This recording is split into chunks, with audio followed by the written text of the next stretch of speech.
Thank you, Dr. Sajja, for the presentation. Dr. Thamer, if you take the floor. يعطيك العافية دكتور سجا. Very nice idea. Well done work. Actually, I have a lot of questions. I don't know if the time will be enough. I'll try to cover the most important. Dr. Sajja, do you think the study design you have used is the best designs that could be used? Well, we believe that we can also do a qualitative studies. So inviting decision makers and investigating in more depth the actual barriers and facilitators. But because our sample is from multiple countries, and this was conducted prior to the coronavirus, so we believe that doing or at least starting with a feasibility study to understand mainly the main barriers and facilitators is a very, it's extremely a very good start for this type of topic. And I believe later on we can conduct multiple studies on this topic, whether it is a qualitative study or looking into multiple. We also conducted a systematic review as a team. But I didn't highlight this in my presentation, but I believe that this can be conducted in multiple study designs, but given the circumstances. Yeah, I'm just, because the idea is a good idea, I'm afraid that the study design was not the appropriate, was not the best. Qualitative focus group will be, I believe, will be the best, especially having a response rate of 37. Of course, this is maybe will be a problem for this research. But I see some contradiction in the results. If possible, to go to the tables. I don't know if our colleagues in the controller, if they can go back to the table, because I see we have 143 yes, this one, and the other, yeah, this one, keep this one, 143 experts. And we see there is some of them, and this is health economists, whatever, pharmacoeconomists, etc. And I see there's some people they did not have any, which is quite high number, I guess, 21% of people they did not get any training in the health economics. So I'm not sure, since the inclusion criteria are those experts in health economics, but the results around, and I'm referring to the have you received any training course in health economics? We say like no, or 21%.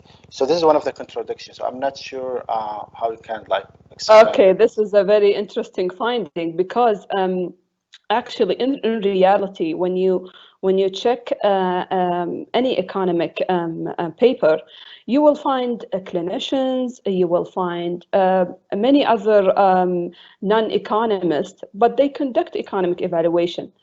So this might be one of the reasons why they didn't receive any training, because So the inclusion criteria, this 143 are not expert in health economics. So we could those. They were authors. They were. We assumed that they were authors of economic evaluation. So they were included based on their contribution to the field. Okay. The next table, I'm sorry, Dr. Aus, it's a very interesting idea. So the last point, yeah, this one is we have like barriers and facilitators. So yes. We have like you mentioned a list of them, and they say keep there, and say others barriers, others facilitators. We talk yes. about 34%. So I'm not sure. Yes. What do you mean by others? Like you did not mention them, or yes. Just... Well. My plan is to present my own version of the presentation, but because of the technical issue, I wasn't able to present the full 21 barriers. So there is a 21 barriers, and people were asked by using Likert scale to assess whether they agree or disagree if this is a real barrier or not. The other thing in our survey, we ask them after rating, we ask the participants to select the most important barrier. So this table represents the most important barrier by our sample. I wasn't able to present the full thing, but this is the summary. This is the top perceived barrier. So eight people or 8 individuals believe that the local effectiveness data were the top, and okay. so on. Just before I give to Dr. Aus, I'm interested in the age group. You start with 18 years, 18. So I'm not sure if we have people expert in health economics. Well, maybe I included the fresh grads because sometimes one of the it could be a professor and health economist, and he included some of his students, and his students were also included as authors. So it might be. شكرا دكتورة سجا. Thank you. Dr. Aus.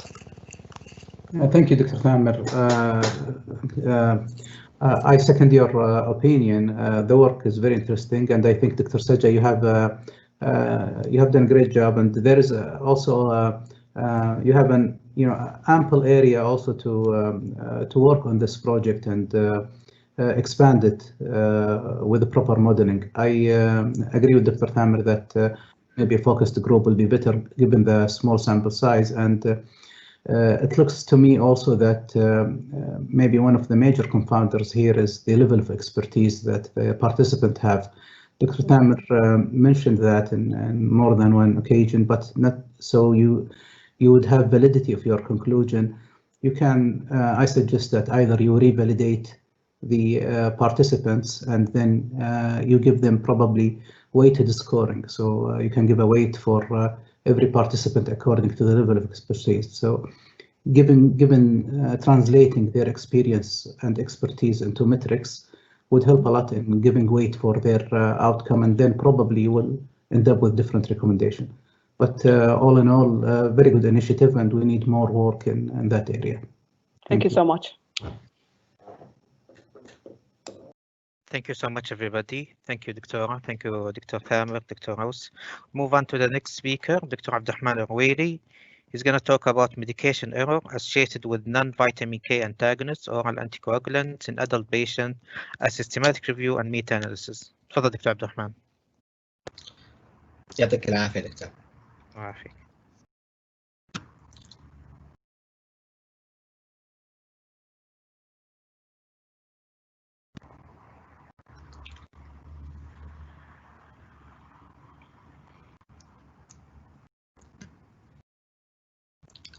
It's okay now? Hello? دقيقة دكتور. تفضل. Listen that live.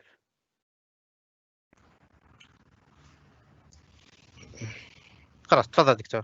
يعطيك العافية. كبر الشاشة لو سمحت دكتور. طيب أبشر.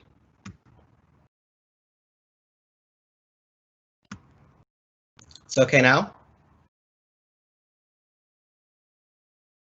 Yes, go ahead. Okay.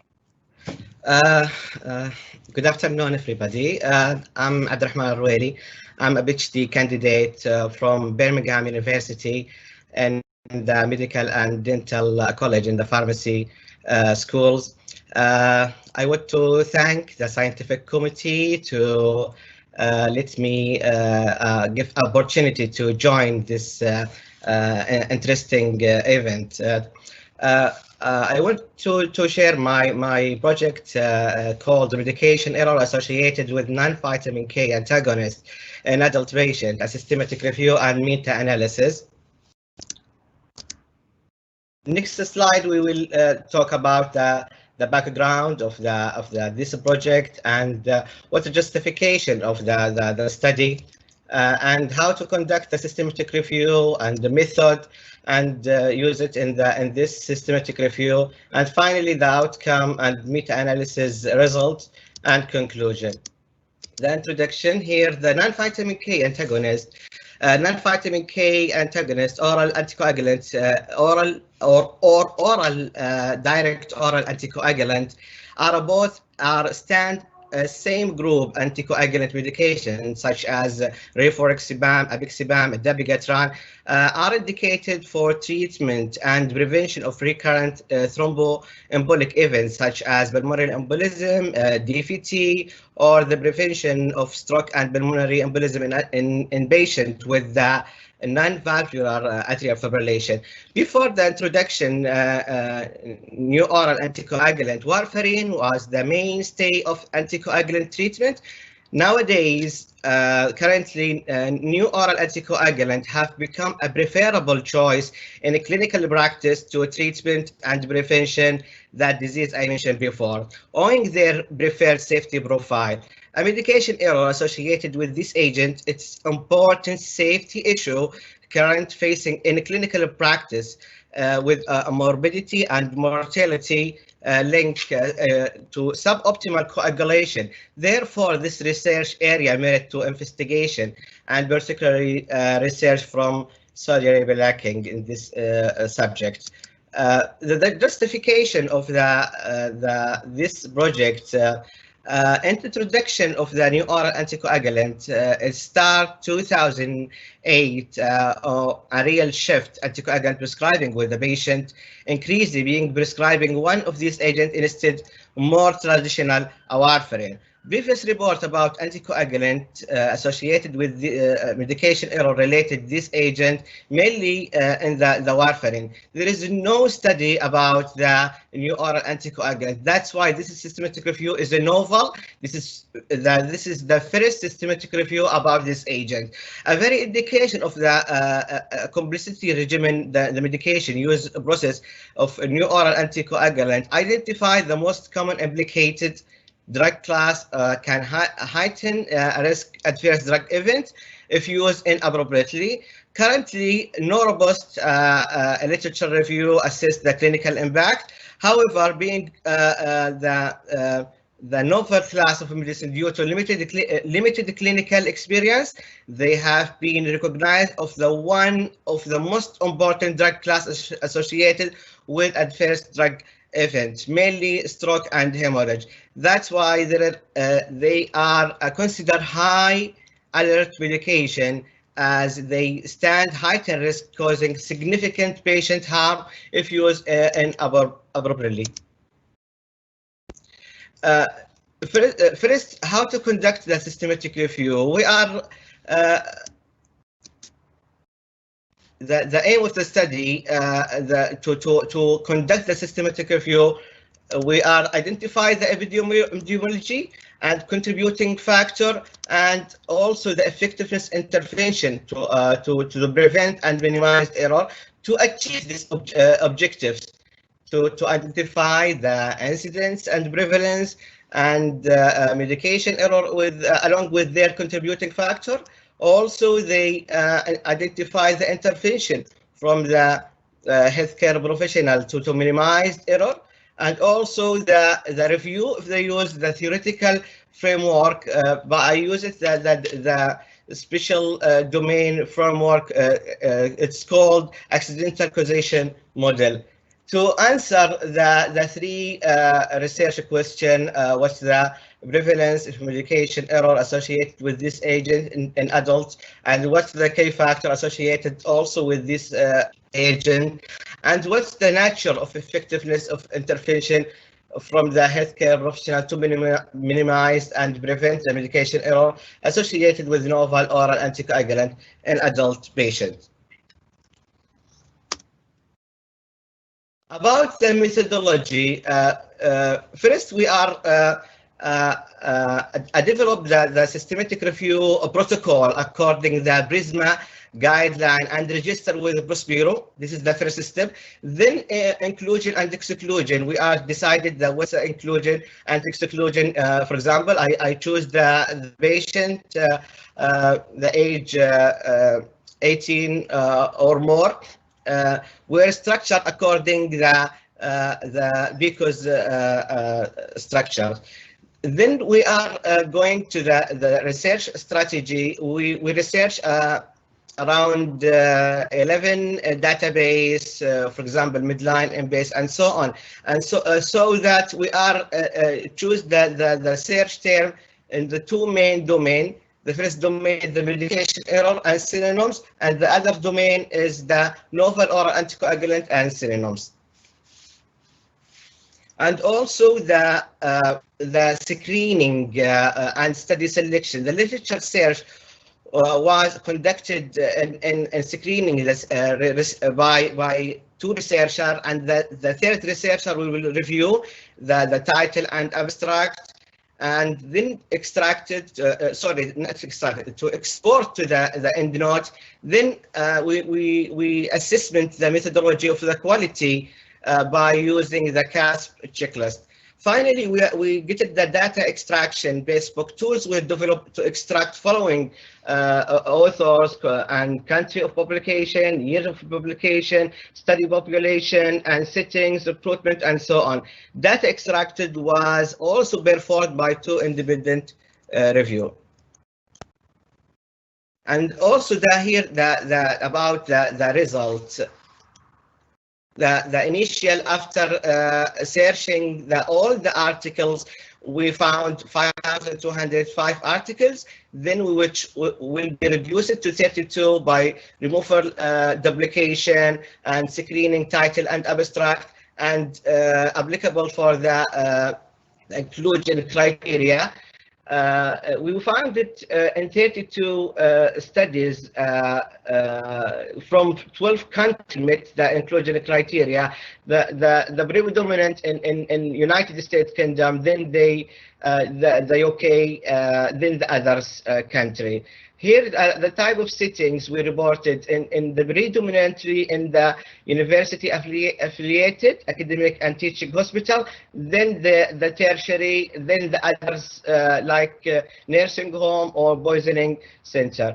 The main of the study is 75 retrospective study and 20% perspective study and 5% of mixed method study.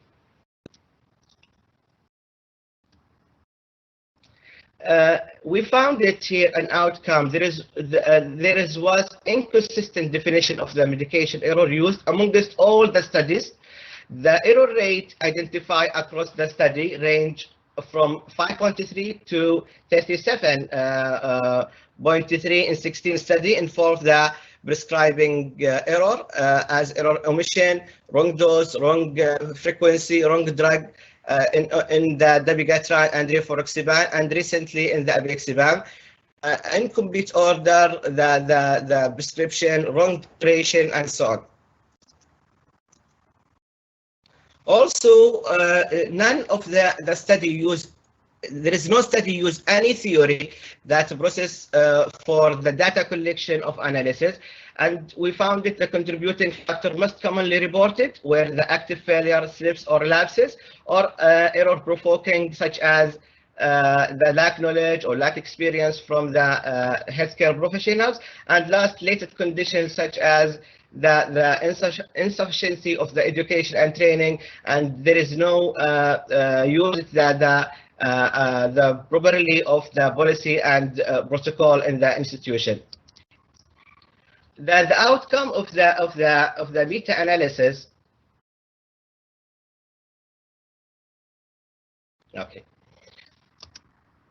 The meta-analysis, we found that the prevalence of the prevalence prescribing error amongst all the patients prescribed NOAC. In this figure show the first meta-analysis included 18 studies for analysis with prevalence of prescribing error amongst all patients. The data was transferred to the Stata software then for analysis. Then the plot showing here, as you see, the both estimated prescribing error prevalence, 13 study reported, prescribing error rate, and all patients prescribed around 6,170 using the random effect model. Overall, the error rate 18%, and the heterogeneity, the zero, that predictive interval suggested prevalence in new study could be between 3% to 41%.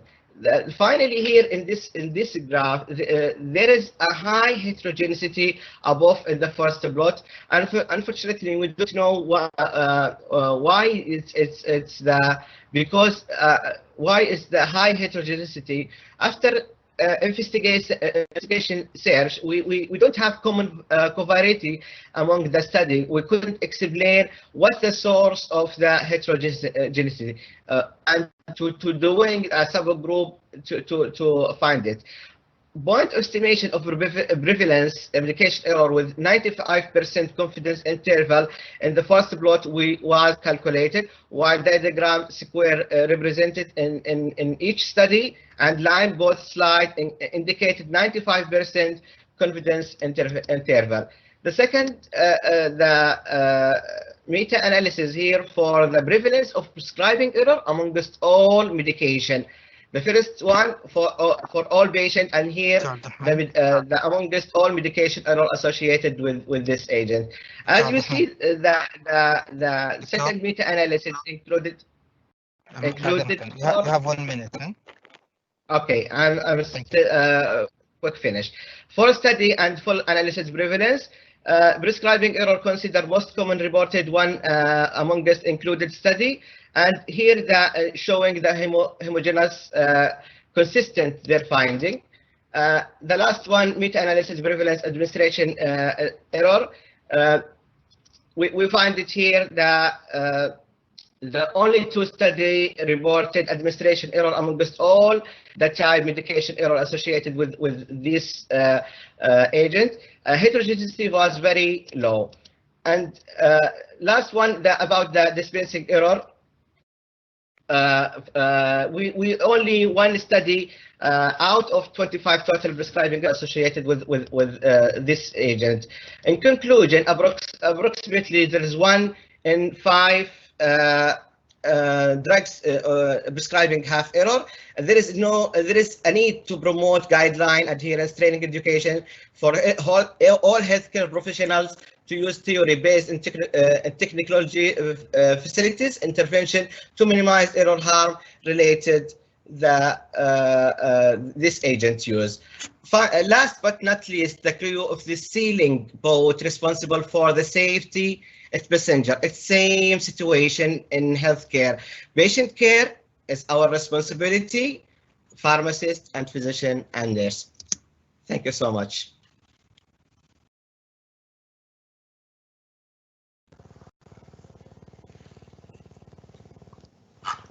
Thank you, Dr. Abdurrahman, for the comprehensive presentation. Very nice study.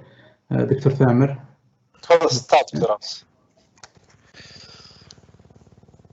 Well, again, I want to ask about the like now. Basically, if you can go back to any recommendations you are getting out of this study. Which so how study?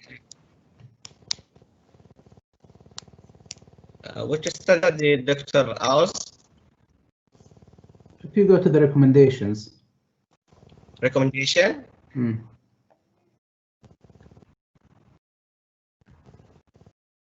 The outputs of your analysis.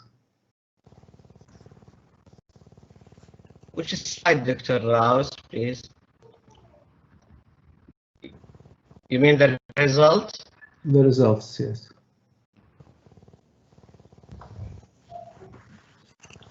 Now, like after conducting the systematic review, yes, what kind of recommendation would you give to our health system to implement in order to avoid this application error? Yeah, the first of things, we encourage all the healthcare professionals to report it, any incidents for the new oral anticoagulant. To be honest with you, I'm struggled so much when I can't find it. When I do it the further research, I do it the mixed method, quantitative and qualitative, and in 3 multi-centers in Riyadh and Dammam and South region in Jizan, there is no to be honest with you, very poor the identification for the incidents. There is no incident reported from the healthcare professionals. I believe there is error in the hospital, but I don't know why the healthcare professionals, they don't want to report it. It helps us to find the causative factor to minimize that error. My recommendation for all health professionals, please report it only any incidents you find it in this agent or other medication, because to be honest with you, as I said before, there is very poor documentation, and there is no. I find it.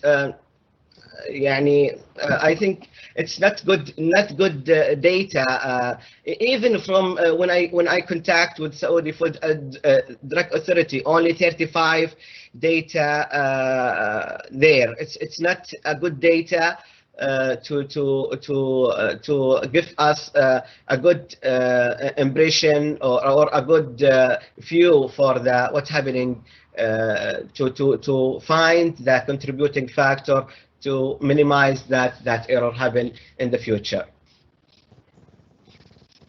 Okay, thank you, Dr. Abdulrahman. Dr. Abdulrahman, thank you so much. Very nice work. I have a couple of questions. The first one, you mentioned that you've done the meta-analysis. What software you have used? I use it with collaborator in public health. I'm working with the statistician. We use the software Stata software. Okay. I'm not using RefMap because my study is not comparison between two group or Stata is fine for meta-analysis. Yeah. So the question, Dr. Abdulrahman, you mentioned that you during your systematic review you were reporting error rate. So an area or word of medication error, do you think error rates can be calculated? I think yes. If we are find it.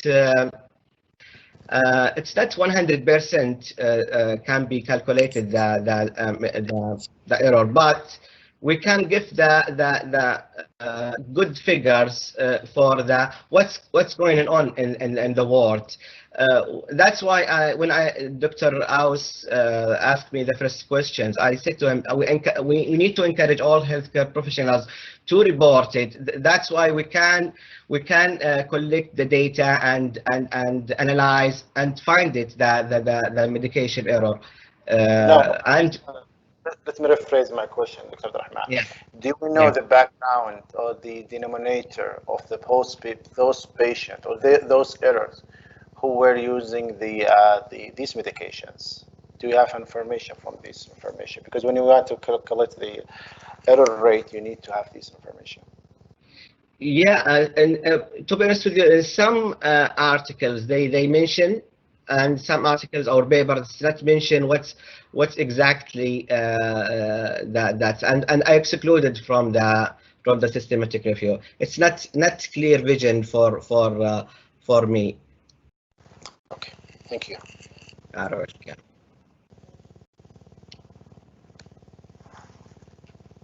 Thank you so much. Thank you, Dr. Abdulrahman. Thank you, Dr. Thamer, Dr. Aus.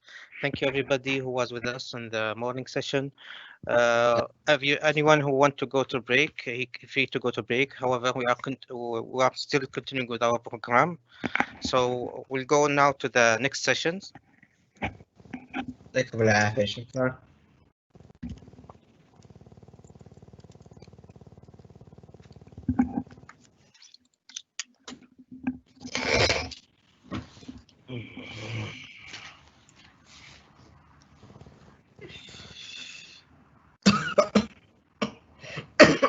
Okay, so we'll start now our third keynote speaker for today, Dr. Nauf Al-Ouda. Dr. Nauf is an assistant professor in the clinical pharmacy department at King Saud University. She earned her PhD in general practice and Primary Care from University of Aberdeen in 2016. Dr. Al-Ouda works as a clinical pharmacist in cardiology and CCU at King Khalid University Hospital, besides teaching at College of Pharmacy for many years. Her research is focused on exploring research related to pharmacy practice in Saudi Arabia using stimulating designs as mixed method. Her current interest in exploring chronic disease medication adherence using qualitative and quantitative research design. Today will present to us qualitative research designs in pharmacy practice. Please welcome Dr. Naf. السلام عليكم. سلام. واضح صوتي؟ Yes, واضح. والسلايدز طالعة لأنه أنا مو طالعة عندكم يعني. Yes. طالعة السلايدز كويس. إيه واضح.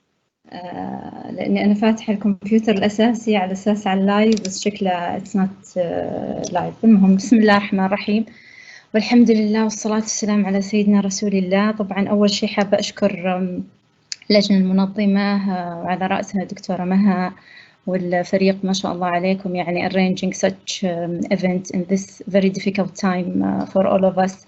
يعني ما شاء الله with this very broad يعني topics very interesting صراحة. يعني أنا من الصباح ما عرفت أسوي شيء بس قاعدة أسمع ما شاء الله يعني. So ما شاء الله يعني you are adding a lot to the pharmacy practice. طبعا حنقلكم شوي الحين بعيد عن الأجواء numbers to a different research area which is the qualitative research design. طبعا being a wet lab researcher and a quantitative researcher for a very long time يعني I went across the qualitative research by chance. In my PhD I went يعني my research question I couldn't answer it using the quantitative research, so I had to go and learn about the qualitative research and try to understand what it is and how it can add a lot to the practice and to the research by using this fascinating research. So simply, what's the definition of research? It's finding things out and also finding it using a very rigorously method. So there is the non-quantitative research where you will go and try to find the answer in a very restrict and controlled environment, and you need to be as controlled as you can. And then you will come with this intervention and try to apply it to the real life scenario. What happens usually is that these interventions developed from this very controlled environment would not work in the real life situations. We always assume that we know what is going on with the patients, we know what is going on with the physician. And unfortunately, this approach might not carry answers to many of the research questions. أنا ما أحب إنه إحنا نقسم الناس إلى quantitative researcher و qualitative researcher زي ما هو يعني eventually بيصير يعني هو بدأ كذا في الوسترن ويعني eventually إحنا نتبعهم في كثير أشياء. يعني الترند الأفضل إنه إحنا always we focus on the research question. الريسيرش كويستشن كيف ممكن إحنا نجاوبه؟ هل إحنا نجاوبه أفضل في الكوانتيتيف ولا أفضل بالكواليتيتيف؟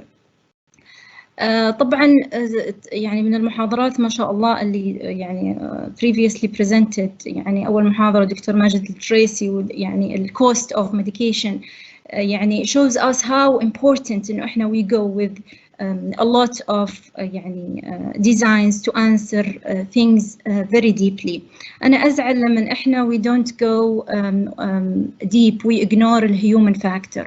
يعني there are a lot of things you cannot really find it using numbers. You cannot really answer it only by conducting studies in their controlled environment. So basically, what is qualitative research? Qualitative research, طبعا well-known quantitative research اللي هو will answer us will answer questions like how big is the difference between two groups, how many or how percentage of the population is doing such, what is the proportional or the correlation between two variables, how much of such event is happening. The qualitative research, it will answer a different set of questions. مثلا and some sort of pharmacy practice, what is going on? ليش في pharmacy practice settings they have a different approach? Some of them are successful. What is happening with them? ليش إحنا we cannot bring the change اللي happening in other places to other community, although when we are doing the quantitative study يعني evidence is there. أحب أنا هذه الميتافور اللي يشبه الكواليتيف ريسيرش والكوانتيتيف ريسيرش بالprinters. So the qualitative research is the printer with the color cartridge. So you're going to see the paper with the colors. You're going to see more details. You're going to see it live. While in the quantitative research, it's only black and white. You will have the fact, but again, you don't need the details of the qualitative research. في كل research, it's much expensive to have the qualitative research. You need different specialities. You need more time. You need different set of design. Another metaphor اللي أحب دائما يشبهون فيها الqualitative research is زي إنه إحنا قاعدين نصور فيديو، والquantitative research is a picture. It's a still picture. It will give you some of the what is going on. لكن qualitative research راح يعطي dynamic، راح يعطي detail، راح يعطي depth، راح يعطي human factor. There are a lot of definitions for qualitative research. يعني different schools are defining it. بالنسبة لنا إحنا اللي جايين من ال health related backgrounds، أنا أحب هذا التعريف، أحسه يعني أكثر واحد يمثل ال qualitative research that we are facing. So it is an interpretive, naturalistic approach to the world. So qualitative researcher study things in their natural settings, attempt to make sense of or interpret the phenomena in terms of the meaning people bring to them. يعني الفرق بين qualitative research and quantitative research that they come from different philosophical background. The quantitative research, we come from the philosophical, the deductive philosophical background where we know things, what is going on, and we know what is happening. We want to test الابروتش. الحقيقة واحدة احنا رايحين لها، لكن لما نجي عند الكواليتيتيف ريسيرش no, the philosophical background is different.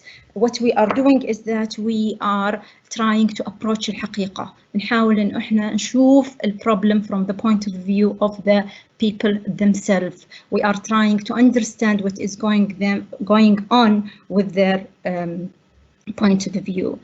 الأشياء الكواليتيتيف يعني إحنا نبدأ الكواليتيتيف studies by collecting data. الداتا اللي you can collect it with the qualitative research is very creative. You can use any data is available. Emails, observation, you can sit and observe what is going on with the situation, documents, web pages, photos, YouTube videos يعني من ال histories, all of them can be used and can be analyzed and can be helpful in answering our research question, even in the health related topics. طبعا qualitative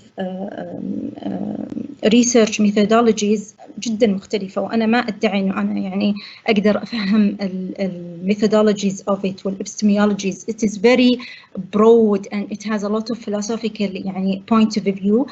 في طبعا هذول أشهر 5 methodology used في health related. أنا حبيت أركز على هذا الشيء health related studies education related studies، لأنه هذه أكثر الأشياء اللي إحنا يعني نواجهها أو نشوفها.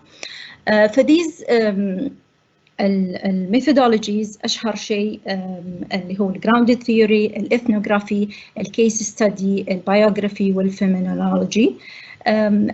يعني حأعرض لكم كل واحد منهم إيش هو. طبعا يعني الكواليتيتيف ستدي يعني في تفاصيل جدا كثيرة لكل ميثود مختلفة. راح أحاول إنه أنا to give you a glance، أو زي ما أنا دائما أقول يعني نعطي المفاتيح فقط، إنه إحنا نكون open to this approach. أنا كريسيرشر في الكواليتيتيف ستدي الآن يعني صار لي تقريبا يعني نقدر نقول 6-7 سنوات، ألاقي مقاومة في تقبل الكواليتيتيف ريسيرش. دائما يعتقدون إنه بما إنه الداتا is language it is يعني journaling أو it is يعني شغل صحافة. It's not. It is a rigorous scientific method that can give us a very useful information. فحمر على الميثودولوجيز هذول، وكمان بعدها راح أعطي example. بعدها راح أعطي example من شغل أنا سويته to answer research questions for me and for my colleagues, and then I will move on to some يعني تفاصيل بسيطة على analysis of how to analyze it, how to collect data sample, and then I will talk briefly about the next method, which is also a research design that involved a qualitative research. بالنسبة للgrounded theory، الgrounded theory يعني it will inquire by aim to discover social psychological healthcare economic processes. You will compare people, places, event, condition, settings, and come up with a theory. Grounded theory come from the background. No, we don't use what is there is in the literature. We try to find what is going on. من الإكزامبلز الموجودة في الليترشر، هذه مش أنا سويتها بس I brought it from the literature because I found it is very interesting. It's the relationship between the GPs والhospital consultants and the implication on the patient care. كيف علاقة الدكاترة الجونيورز مع الدكاترة السينيورز، وكيف هل هذا يأثر على البيشنت كير ولا ما يأثر على البيشنت كير. طبعا دراسة زي هذه you cannot just jump and do a survey for the GPs and hospital consultants, where you go and assess it by يعني seeing an outcome. You need to sit and talk with these GPs and sit and talk with the consultant and see. And eventually this qualitative study which used the grounded theory epistemology found that there is a relationship between العلاقة اللي بينهم إذا كانت جيدة وانعكاسها على البيشنت care and how we can develop things to improve the patient care further. Ethnography, which is also الدراسات الإثنوغرافية, you're going to describe the culture, the social group, the systems, the holistic patterns that is happening, the behavior of people. طبعا احنا من نسمع الدراسات الإثنوغرافية دائما نقول إنه هذا شغل الغابات وفي أفريقيا no, it is a methodology that can be used, and I used it myself in studying adherence of patients and how is the behavior of how is the human health behavior can be changed, and how to do it after إنه إحنا نقعد معاهم ونفهم what is going on. This is also another very interesting ethnography which was done to know what are the causes of intravenous medication error. So the researcher observed a nurse وهي تحضر الميديكيشنز وتعطي الميديكيشنز في in 10 wards in 2 hospitals.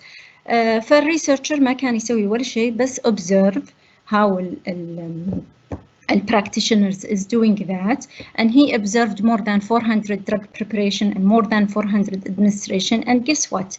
The observer found that more than 250 of the observations was given wrong. يعني شيء زي هذا ما ممكن إنه يكتشف if you give the nurse كل السيرفيز اللي في الدنيا. If you go and ask the patients, nobody can identify this medication error unless there are somebody is observing it using a very safe environment. ما حد يعرف من هذه النيرس، ما حد يعرف إيش هذا يعني result of يعني details of the things من غير ما تكون يعني مع وجود الحماية العلمية للمشاركين في الأبحاث. Based on this study, there have been an intervention to improve the things that are happening in the real life. إن شاء الله أنتم معاي، أنا حاسة إني أكلم نفسي. طيب. Other epistemology is the case study. أيوة أهلاً. هو صراحة شعور غريب جداً، يعني إحنا أحس إن إحنا لسه ما تعودنا نحكي للكمبيوترات إلى الآن، يعني مع إنه صار لنا سنة الحين مع الكورونا، بس يلا. The case study is about exploration of a case، أو أحياناً تكون multiple cases، بس دائماً تكون مركزة على يعني case واحدة أو different cases، تكون it has a very يعني eager question, and they go very detailed, very deep in collecting data, multiple source of information, multiple يعني spot of times, and then they will يعني collect histories, documents, records, do interviews, several interviews with the relatives. واحدة من الexamples اللي يعني جدا أحسها مفيدة، ويعني الexample التالي اللي هو qualitative study about healthcare workers with mental ill disease and what kind of support they need. So the study was about يعني sample was a healthcare worker with severe mental disease, and they went with them very deep, very detailed about what kind of support they need, what kind of barriers they are facing, and then they start from there on building the support system for these healthcare workers. يعني احنا في السعودية وفي الأماكن ما ينفع إنه احنا نجيب what is there in the West and apply it, even إذا كنا بنسوي culturally sensitive adaptation وكل هالأشياء ما ينفع. لازم أنا أعرف exactly what is going on with my people. I need to sit with them, I need to talk with them, I need to مو بس sit with them and talk to them and look to the data in a different way. I will move on to يعني local examples for research I did myself. This was part of this study was about the medication adherence for type 2 diabetic patients. So the adherence, I assessed the adherence for the population in a center of excellence, and the adherence was only 40%. So I wonder what is going on with the patients, and the correlation was only with the age and with the polypharmacy. But again, even if age is not controlled, polypharmacy is not something يعني can be يعني corrected for everybody. So I went on, I did an in-depth interviews with the patients, I talked to them, and then we come with a whole set of results that helped us to build a survey where the patients will take this survey, and when he answered or she answered the survey, we will pinpoint what are the problems that this patient is facing and guide him or her to the intervention that will correct his adherence himself. So this qualitative research helped me to develop a quantitative study and further build on something that's really very useful. Also, this is another research that involved what we were looking for, why community pharmacists are not giving over-the-counter medication according to evidence base. So if the patients approach the pharmacist will give him whatever he wants, why they are not adhering to the guidelines. So my students طبعا كانوا my students الآن ما شاء الله عليهم ناس متميزين يعني كلهم. They did a mystery shopper approach, and we found that only 40% of the pharmacists prescribe medication according to the evidence base. So we did a focus group, and we sit with these patients and find with these participants اللي هم كانوا community pharmacists، كانوا مجموعة من طبعا أغلبهم كانوا غير سعوديين, and we went across of a lot of factors that we can work we can work, and it will be interesting for the stakeholders to know what is going on with these pharmacists or policymakers to change it. This is another study where deprescribing, which is decreasing the number of medication for older patients in order to improve medication to improve safety, and this project was led by my colleague Dr. Maha Rashid and Dr. Tariq Al-Hawas. So what we did is that we sit with the primary care physicians and we wondered and asked them, and it was based on the theoretical domain frameworks, and asked them why they don't do deprescribing to older patients. And then we came up with different approaches that can help us to answer this question and come up with answers that is really relevant to our community. This is another very interesting PhD project about cardiovascular disease screening by the pharmacist. It was done by very mashallah active and smart students in Sydney University. He was looking for developing a cardiovascular disease screening program for the pharmacist, but before jumping and building up on such a program, he did all of the preliminary work and exploring what is going on.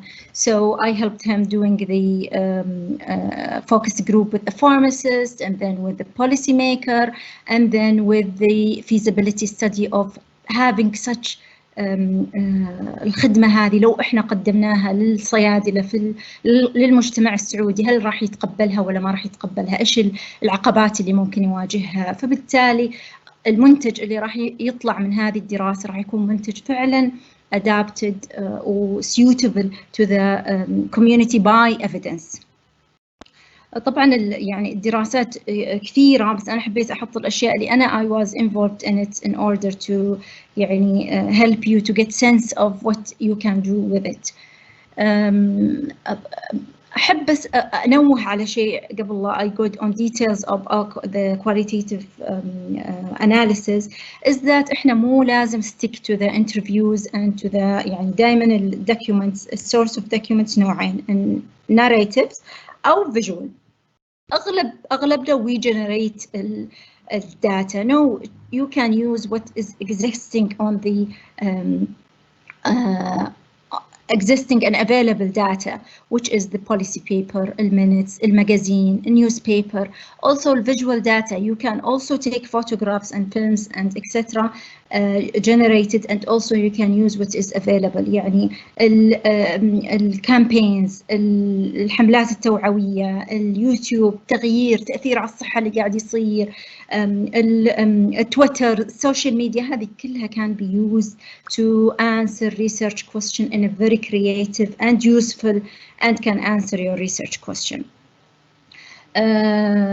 Moving to the analysis، طبعا زي ما قلت لكم أنا واحدة من الأشياء اللي دائما يعني أسمعها أو يعني دائما يهاجم فيها qualitative research إنه هو كلام تحليل. يعني I would like to assure you that it is not this way. It is صح إنه أنا الريسيرشر هو أنا الريسيرش تول، وهذا شيء مرة مخيف. يعني أنا ما أحد دخل في الكواليتيتيف ريسيرش يعني إلا إنه دائما يكون عنده يعني شعور بالخوف إنه هو يكون الأناليسز. ما في سوفت وير زي ال SPSS يعطيني correlation بالأخير. لكن شو نسوي إذا هذه الطريقة الوحيدة إنه أنا to answer and know what is going on, I have to be brave and go to it. So الanalysis is that good research أحب أذكر دائما is about good thinking. فبالنسبة للqualitative research you're gonna collect data and then you're gonna analyze it. طبعا there are a lot of softwares يعني أشهرها الInvivo program, الAtlas program, الMax QD. there are يعني يمكن ما أعرف عدد لا يعني كبير يعني 40 plus يمكن program for analyzing qualitative research. أنا بالنسبة لي جربت الإن فيفو، الأطلس، الحين قاعدة أشتغل جربت الماكس كيو دي. all of them they will help you in two things. أول شيء arranging thoughts and arranging الأفكار. what you're gonna do, you're gonna add these documents in your program. طبعا احنا بما انه احنا we are doing الداتا in Saudi Arabia in Riyadh، معناته انه في Arabic language، فاهم شيء اشوف هذا السوفت وير يكون هل هو متوافق مع اللغة العربية ولا غير متوافق مع اللغة العربية، هل انا راح اترجم الاشياء ما اترجمها، هذه اشياء تفاصيل يعني مهم جدا انه الريسيرشر go through it before starting the program. لكن it is about انه analyzing الداتا في طبعا اللي هو اشهر وسيله thematic analysis where you're gonna go by line and analyzing what is going on and then thinking why the participant is mentioning this, what is going about it, and then you're gonna write about these things. So trying to organize what is going there and present it. And also try to think always about the appropriate method to use. طبعا الثيماتيك بس الثيماتيك content analysis فيه تقريبا أكثر من 33 coding approach you will use it. يعني فيه grammatically، فيه exploratory، فيه process، فيه in vivo، فيه طرق يعني كثيرة جدا. مهم إنه أنا أختار الطريقة المناسبة للكودينج اللي أستخدمها، و أكون systematic، أكون comprehensive، أكون rigorous، أكون fit للresearch question. طبعا وجود السوفت وير، يعني أنا جدا من الناس، طبعا في ناس ما شاء الله يقدرون يستخدمون الوورد ويحللون، يعني it's not، يعني أنا شفت ناس ما شاء الله يعني well expert في الكواليتيتيف ريسيرشر، يعني من صار لهم 20 سنة and they still use the pen and paper. لكن بالنسبة لأي أحد beginner أنا أشجع إنه هو يستخدم السوفت ويرز لأنها تساعده في ترتيب الأفكار، في doing النتوركينج، المابينج، الوورد كلاود etc.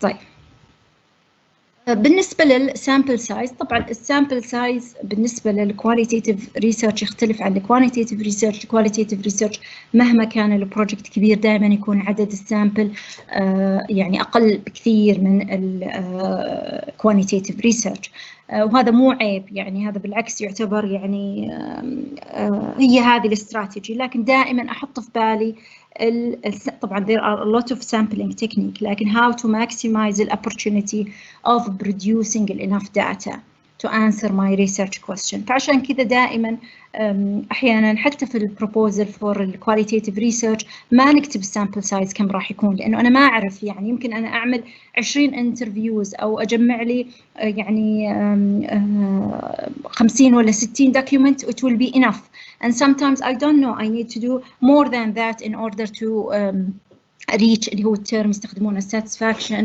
saturation اللي هو انه there are no new themes are emerging and coming up. فمهم جدا انه انا to think about الsample size. طبعا being يعني a qualitative researcher for now يعني a long time، يعني مهم انه نعرف انه الكواليتيتيف ريسيرشر لازم يكون في صفات معينة يعني يتصف فيها، وهذه الصفات أنا ما كانت موجودة فيني، فأعرفوا إنه هي يعني ممكن تكتسب، اللي هي أولاً إنه الواحد يعرف إيش هي يعني qualitative research. You need to commit yourself for a long time with the data alone. يعني مو زي الكوانتيتيف ريسيرش أنا أقعد مع البيشنت وأجمع منهم السيرفي وبعدين أخذهم تك أعمل، لا، you need to stay lonely, isolated, struggling with the data, thinking this is totally normal, and by doing this way, by engaging with this process, you're gonna reach to the what is going on and what is يعني happening. Also يعني مهم إنه أنا يعني زي ما قلت أحط الوقت المناسب، يعني دائما الانترفيوز يعني يعني يمكن 10. اوكي 10 انترفيوز يمكن تحتاج يمكن شهرين عشان الواحد يقعد يحطها، فدائما احط التايم ليميت of it. Also the ability to write long passages, the ability to work without guidelines. يعني بالنسبة للquantitative research دائما عندنا some sets of الفت of model أعرف أسوي check الديتيلز، لكن بالنسبة للqualitative there are guidelines، مو إنه ما في guidelines. الحين يعني حتى أحب أنوه عليها قبل لا أختم إن شاء الله، لكن ما في firm guidelines زي الqualitative. طبعا مهم جدا في زي ما احنا قلنا العدد السامبل في الكواليتيتيف ريسيرش محدود جدا، فبالتالي المسؤوليه الاخلاقيه علينا كثيره. يعني انا واحده من الانترفيوز كان البيشنتس حكى يعني حادثه يعني شنيعه وموت، وهو يعني كان مسؤول فيها. فكوني انا اصلا الانترفيوز كانت مع 10 رجال، فكان معروف انه هو يعني حيكون واحد من هذول ال10. فهاو تو يعني اكتب هذا الشيء في الريسيرش ولا ما اكتبه؟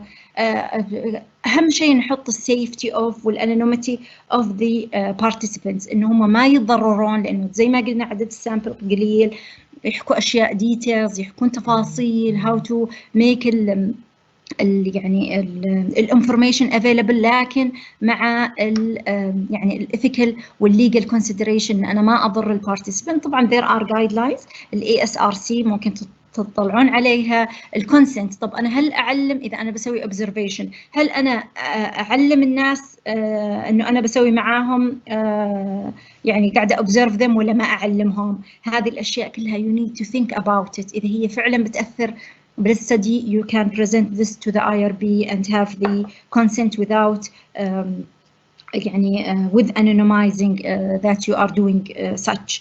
لكن طبعا لازم يكون فيه some sort of consent issue. بالنسبة للpicturing والتصوير، أعرف أنا هل هذه حقوقي أنا أقدر أخذها، ما أقدر أخذ حقوقي. كل هذه الأشياء بالنسبة لنا إحنا اللي جايين من يعني scientific background جديدة علينا، لكنها إحنا we need to go and try to solve this issue. ما أعرف إذا في وقت، أنا كنت حابة أحكي عن mixed method research which is you're gonna incorporate qualitative and quantitative in a one aim. لها طبعا methods، وأنا أحس هذه من الديزاينز اللي ممكن تساعد إنه الواحد يفهم إيش quantitative research والqualitative research and incorporate them. يعني أحب أختم إن qualitative research فيه له rigorous components you need to check about the credibility, transferability، زي ما في internal validity, reliability, generalizability. في quantitative there are many components تصل إلى 10 components you need to verify when you are doing a quantitative research. بالنسبة إذا بتسوون mixed method you need to think about how to triangulate and mix the results of quantitative and qualitative research. يعني أختم إنه pharmacy practice is complex and sometimes we need to add an in-depth and color to our research. And أنا أعتقد إنه يعني incorporating qualitative research can help us and add to the knowledge and can help us to answer a lot of research question إحنا ما وصلنا لها إلى الآن. وشكرا لكم، وأتمنى أنه يعني أفدتكم وجزاكم الله خير. يعطيك العافية دكتورة، ما قصرتي. Very informative and excellent يعني presentation. We have just a couple of more questions if you excuse us. From your opinion, what's the field needed to focus more on qualitative design in pharmacy and specific and healthcare generally?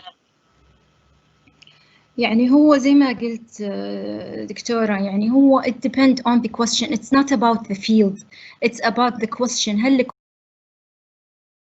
أنا I want to understand what is going on. يعني أنا أنقهر لما يجيني proposal we will assess the behavior by doing qualitative research. You cannot assess anything by using qualitative research. Qualitative research is not about assessing, it's not about estimating, it's not about يعني identifying. No, it's about exploring, it's about understanding what is going on.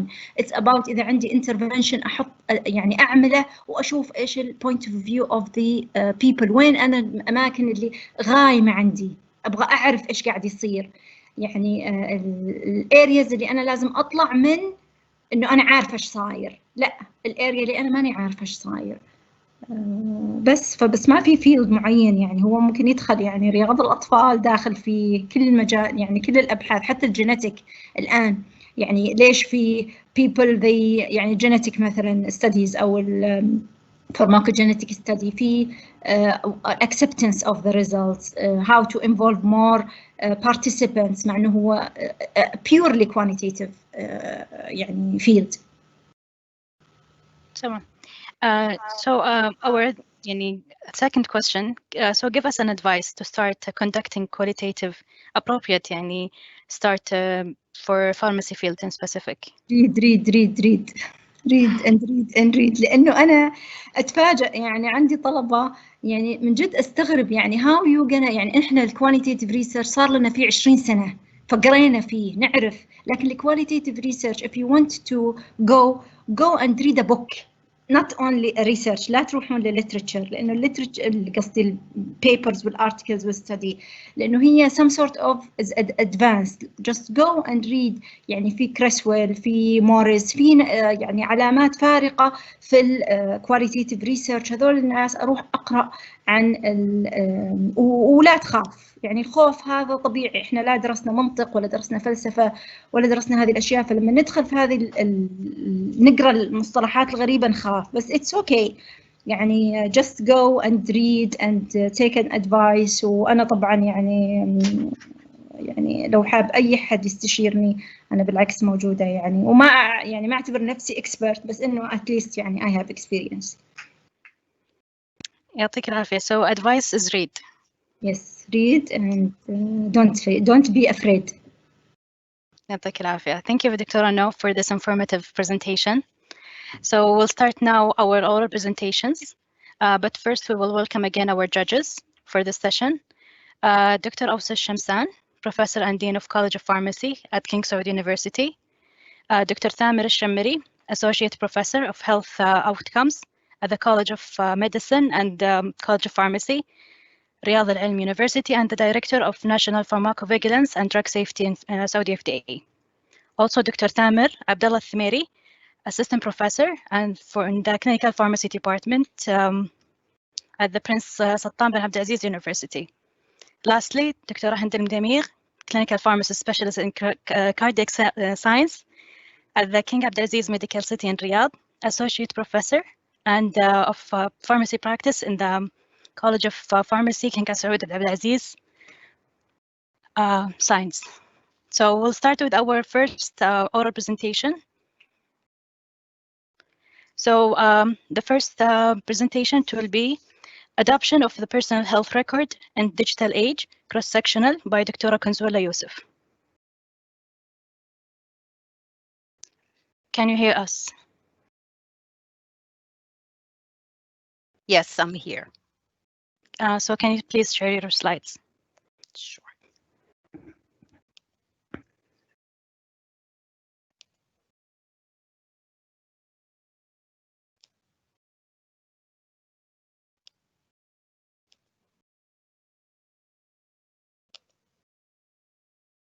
Are you able to see the slides?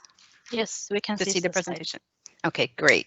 You can start. So, thank you. Assalamu alaikum and good afternoon, Can you everyone. just display?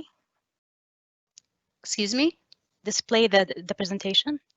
It is displayed.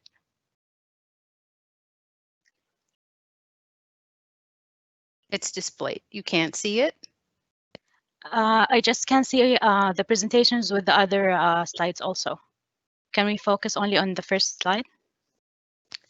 No, I think there's a problem. So maybe from your side, you'll have to display it and advance the slides for me because I had this problem yesterday. Sure. So we'll now display your slides.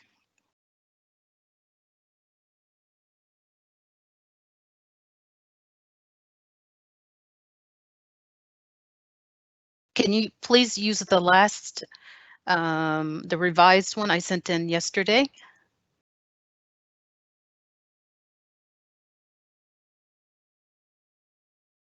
Yes.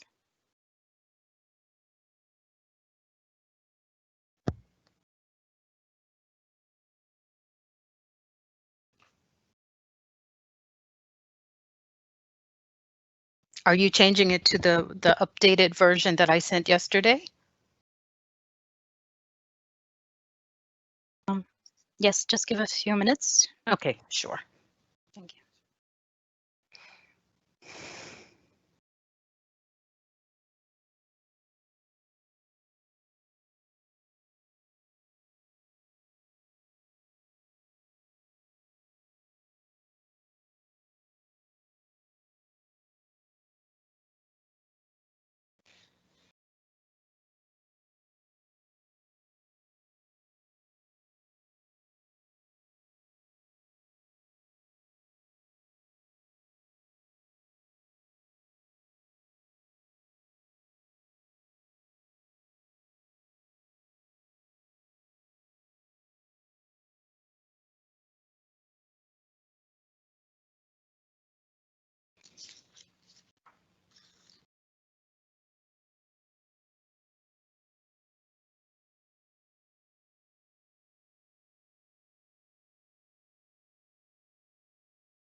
Is there a problem in the sound? No, I think everyone is silent. Dr. Yusuf, you there? Yes, yes, I'm here, but I'm waiting on them to Yeah, put I think the up.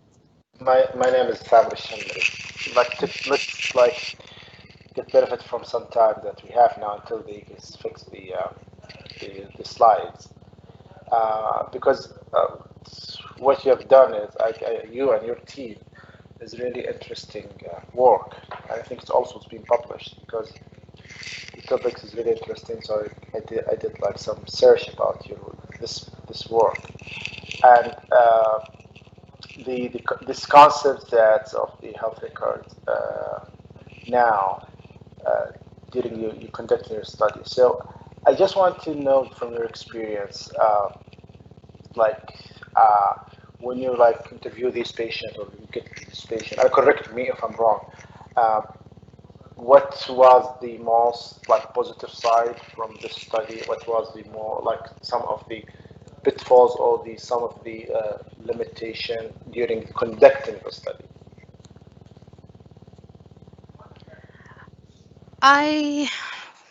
That's a really good question.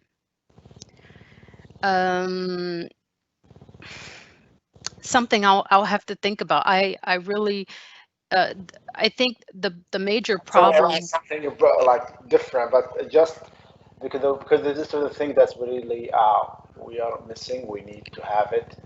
It's good that you guys did work in this, and I hope you do more work on this. So that's what I'm asking this, because it's really important work. I think the difficulty was just collaborating with all of the regions, trying to get the data from like 6 sites. That was the main difficulty. Okay. So did you see any differences between different sites? Yes, we did. Okay, good. Is that related to like their background, educations, like education, or different factor you found them unique in the study? Yes. So related to the education, age, which I'll get to in just a little bit. But I think they fixed that, so just to save some time from my future question. But it's brilliant. Well, congratulations. Thank you. This is still not the updated version, but it's okay. We'll go along with it. Okay, are we ready? Should I go ahead and start? I think you have control of the slides. No, I don't have control. So I'm not We are all ears. Okay, but if I don't have control of the slides, is there someone who's going to Yes. control? Sorry for this. Delay. We have just some difficulties. Actually, can you just try to share it again from your side? I think Dr. Yusuf, do you have mind to start with this one, unless you have very different crucial results? No. It's really not very different, but let's try one more time to see if from my side.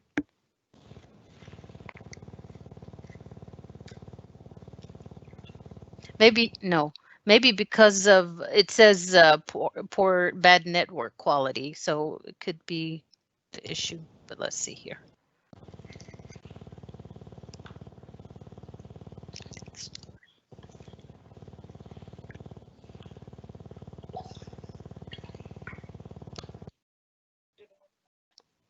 Can you see it? Not yet. No? Because can you see it? No? No. Okay, because I have it as a PowerPoint. Yeah, I think we start with the previous one. So can we start with the old one that we have already here? Yes. Okay, so we'll share our slides. Okay. Sure.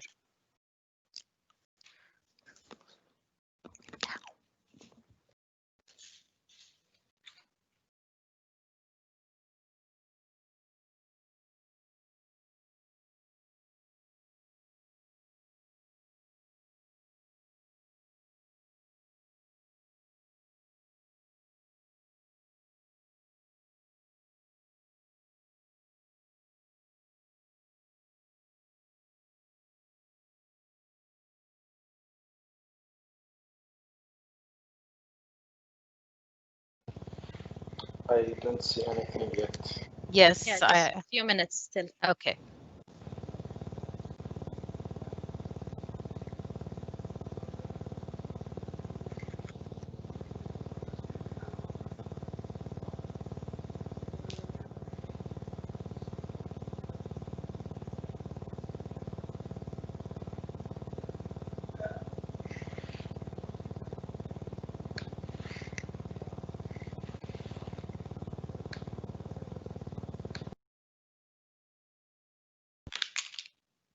Okay.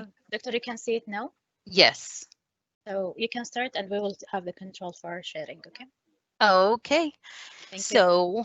Assalamu alaikum and good afternoon. I'm Consuelo Youssef, a clinical pharmacist in Dammam, and I will be presenting our group study, which was published in the Journal of Medical Internet Research in October of 2020.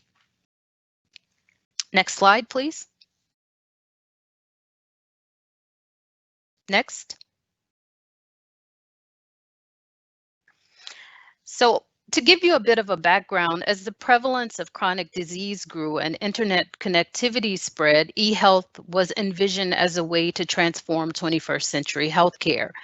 E-health, which is the combination of electronic communication and information technology in healthcare, includes such technologies as health information systems, telemedicine, electronic health records, and personal health records.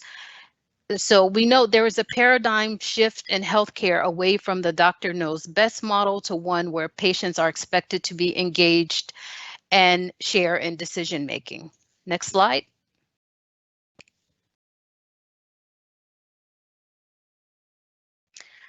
To close the gap between the care that patients receive and the care that patients should receive, the Institute of Medicine laid out 6 aims for strengthening healthcare systems in 2001.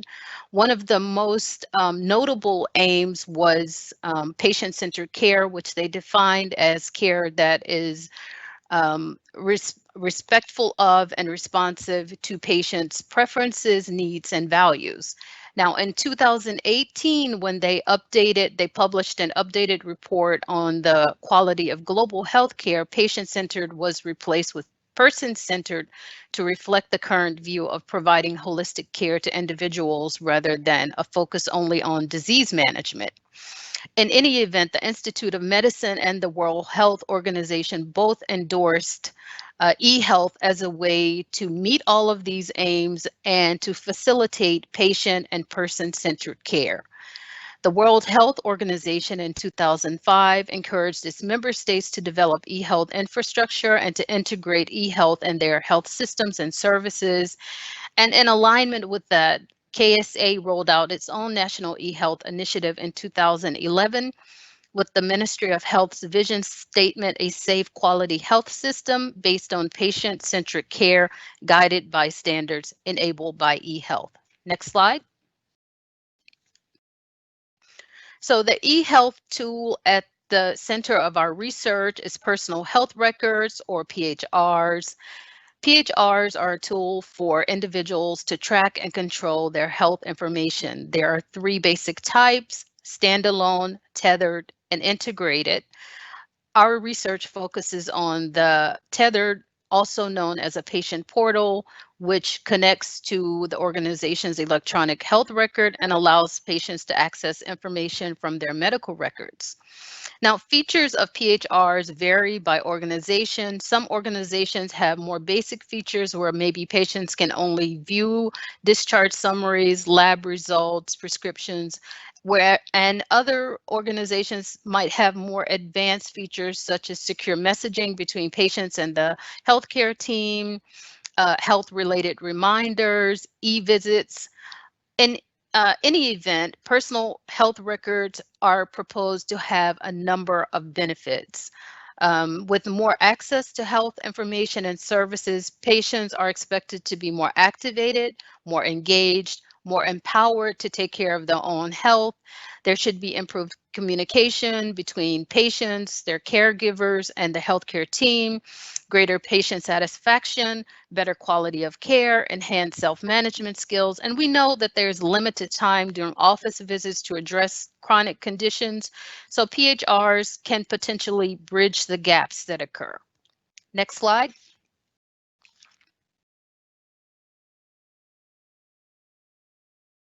Next, okay.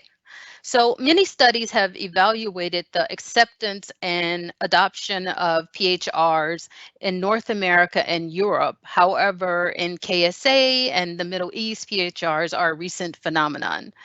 The first study in the country conducted on perceived challenges and the acceptance of a PHR was conducted by El Sahan and Sadiq in the ministry, and they conducted a survey in patients visiting the ambulatory care center in Riyadh 2 years prior to implementation. However, post-implementation, there's been no research on adoption. Next slide.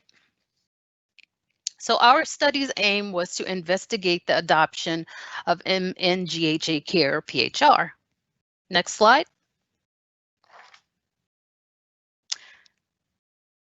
To meet our research aim, we conducted a cross-sectional multi-center study in Dammam, El Hassa, Riyadh, Jeddah, Medina, and Qasim during the months of December 2019 and March 2020. We used a stratified, well, first of all, our target sample size was 364 participants.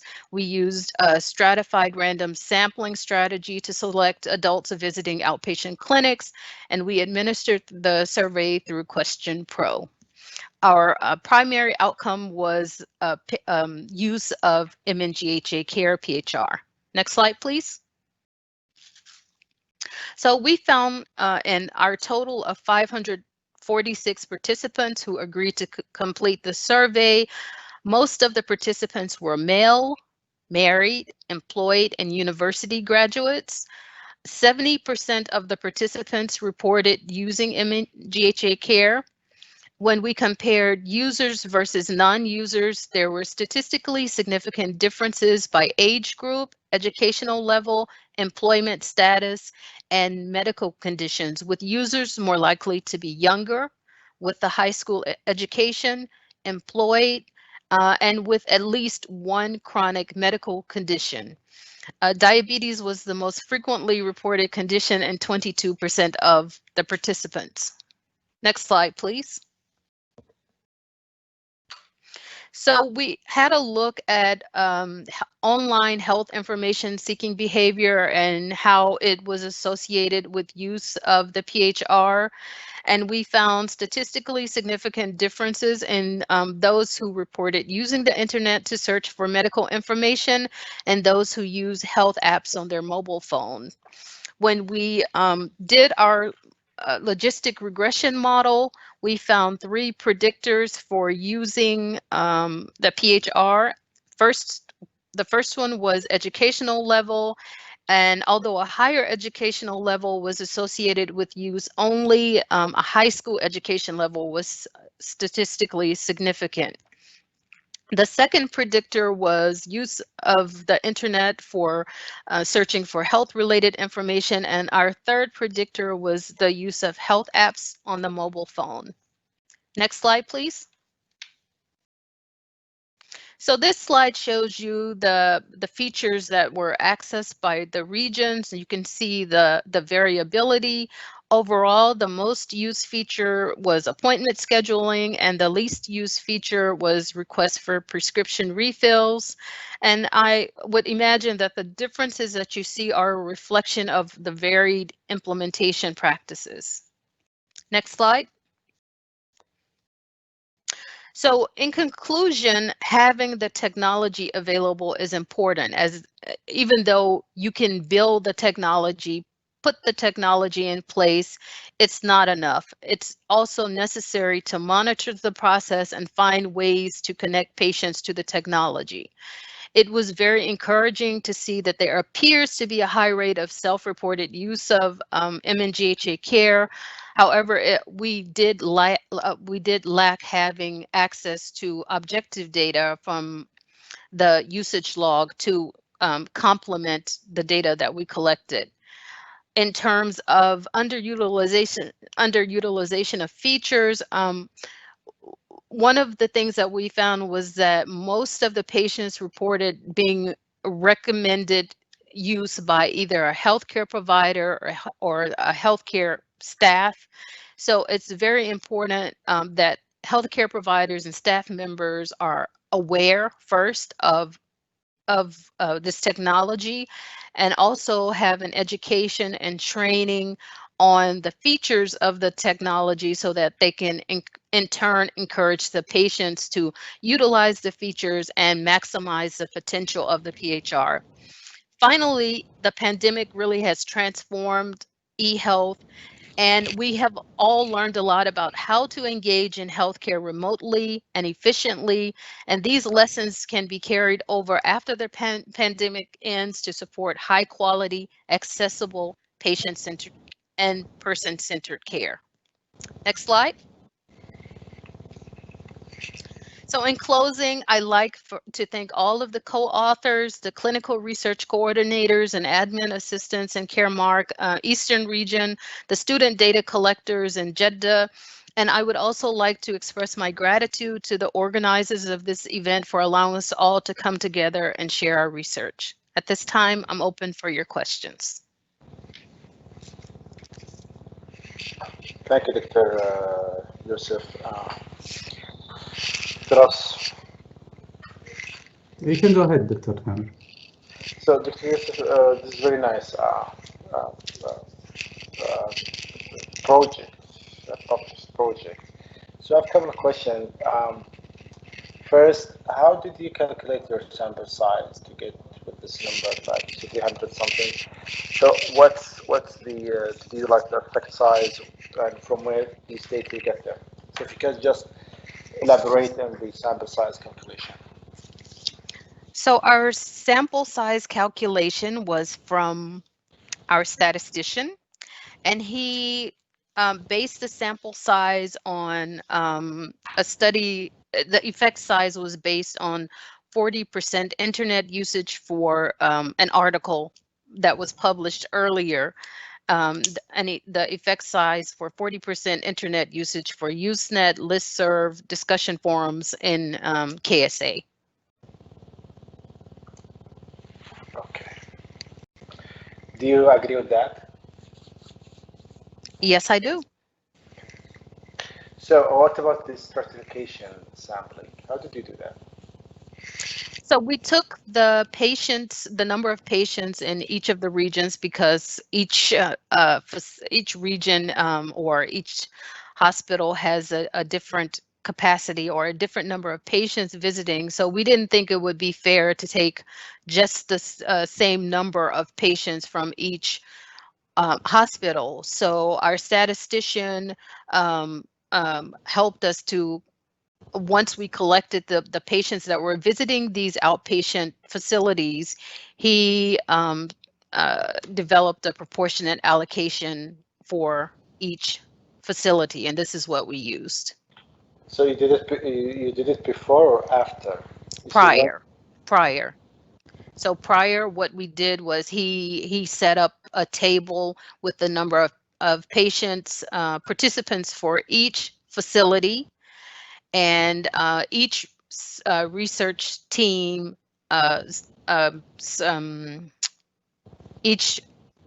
each research team administered the surveys until they reached the target sample size for their area.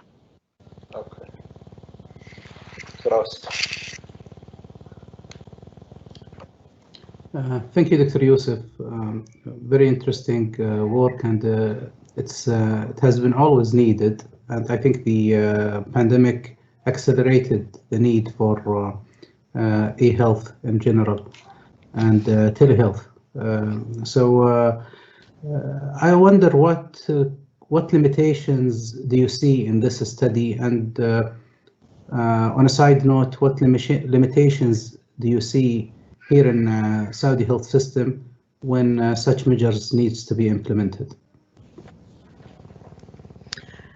You know, I think, to start with the limitations, I think it would have been added that extra layer to have some qualitative, have that qualitative bit in there to fill in the gaps, to really know how the patients feel about using the PHR. I think that part was missing. Because in general, there's a lot, mostly people rely on surveys for, and this to determine the acceptance and adoption of PHRs, but I think really it would have been nice to have that extra qualitative component. Your second question again, could you repeat it? Limitations in terms of Saudi Arabia. Yes, yeah. With implementation. So that's a good one. I'm not sure if it would be. It's a good question. I think, you know, to make the reaching more patients, I think there are so many factors that are involved, from the organization to the individual patients. I think organization-wise, the organization has done a lot, but I'm not sure where healthcare providers stand, if we've had enough training to, in turn, help the patients. Patient-wise, I hear a lot of people saying that our patients aren't ready, but the fact of the matter is, ready or not, we're moving. We're not going back after the pandemic, and we have to all find a way to get along with the new way of doing things. Well, I think part of maybe if it's in your interest, maybe part of your future line can focus on digital gap in those strata, the patient groups you identified. According to WHO and OSID, one of the major limitations that are coming with certain subgroups that are digital gap with elderly patients and also less fortunate populations where they Absolutely. have less access to internet. So these are maybe worth studying in your future work. Absolutely, I agree. Okay, thank you, Dr. Yusuf. Thank you. Thank you, Dr. Yusuf. So Thank you. we'll start now to the other presenter, Dr. Asiba Al-Jahdali. She will present developing of nano formulation for delivering antifungal medication. Can you start? Yes, just a few minutes.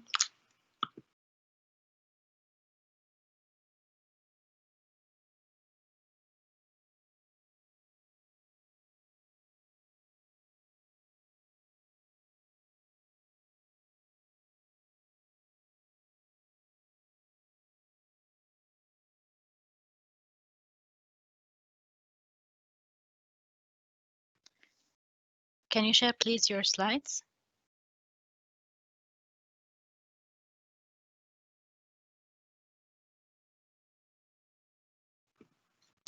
Could you hear me? Yes. You can start. Assalamu alaikum wa rahmatullahi wa barakatuh. Good afternoon. I'm Siba Al-Jahdali, a fifth-year PharmD student from King Abdulaziz University. Today, I'm representing my colleagues and or Dr. Ashrima work about a developing of nanoformulation for delivery of antifungal drug. So firstly, before I start, I want to clarify the main heading that will be discussed today, brief background and or aim, the consequence we followed in order to make them nanoparticles, and a result of our method, finally conclusion and or future work. So firstly, the drug chosen among all of the antifungal drugs were fluconazole. Fluconazole, it's a first-generation triazole. It's a broad-spectrum antifungal used to treat human superficial and systemic fungal infection like vaginal yeast infection. Fluconazole have a severe side effect, limit its bioavailability, efficacy, and therapeutic of action. Nanoparticle, it's a branch of a nanomedicine which have a greatly improved drug pharmacokinetic, efficacy, and safety for poorly soluble drug. There are many types of a nanoparticle formulation, and they can be classified according to the size, morphology, physical, chemical properties, and sometimes also according to their charge. But the one used here is a polymeric nanoparticle, which is involved using two polymers, biocompatible to avoid allergy and biodegradable. So they can be metabolized easily by the body enzyme and excreted like the idea of surgical thread. Finally, to give a polymeric micelle range from 150 to 300 nanometer, so the drug can be crossed by endocytosis. So now the aim of this study is to reconstruct fluconazole delivery system into a polymeric nanoparticle formulation. And the potential disadvantage of the proposed formulation is to improve the drug solubility, bioavailability, efficacy, and also it may reduce the side effect to increase its action at the target site with lowered required dose. Now moving to the method, firstly, the material used in this project are two polymers, hydrophilic and hydrophobic polymer from FDA approved material polymers, and of course, fluconazole. Now, about the nanoparticle formulation. There are various methods used for preparation of polymeric nanoparticle, such as desolvations, dialysis, nanoprecipitations, and solvent evaporation. But the one used here is solvent evaporation, which is involved firstly, as seen in the picture. Firstly, we took two beakers. One of them were loaded with the acetone and hydrophobic polymers and a drug, and let them to be dissolved. The second beaker, it's composed of a hydrophilic polymer and water, and lead them to be dissolved. Then, after both of them are dissolved, both of them mixed together by distillations method. By distillation method, then leaving them for 24 hours under magnetic steering to allowing the micelle nanoparticle form, which is composed of a two-part hydrophilic and hydrophobic, while the drug will be loaded at the core. After mixing, we will have a turbid solution, and before, both of the beakers were clear as seen in the picture. So based on it, we made 4 formulations. 2 of them were medicated, loaded with the drug, and the other 2 were not.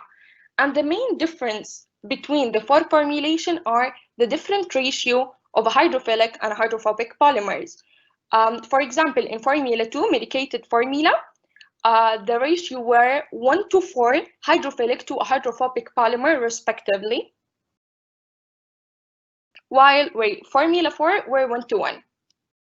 So now, also sample size distribution is measured via dynamic light scattering, while nanoparticle imaging and morphology detected by transmission electron microscopy. Finally, entrapment efficiency is detected by firstly centrifuge or sample, then taking the supernatant to measure the drug concentration via HPLC. So now moving to the result, as I mentioned before in the method, we made 2 medicated formula. So this firstly the result of the first formula number 2, 1:4 ratio of a hydrophilic to hydrophobic.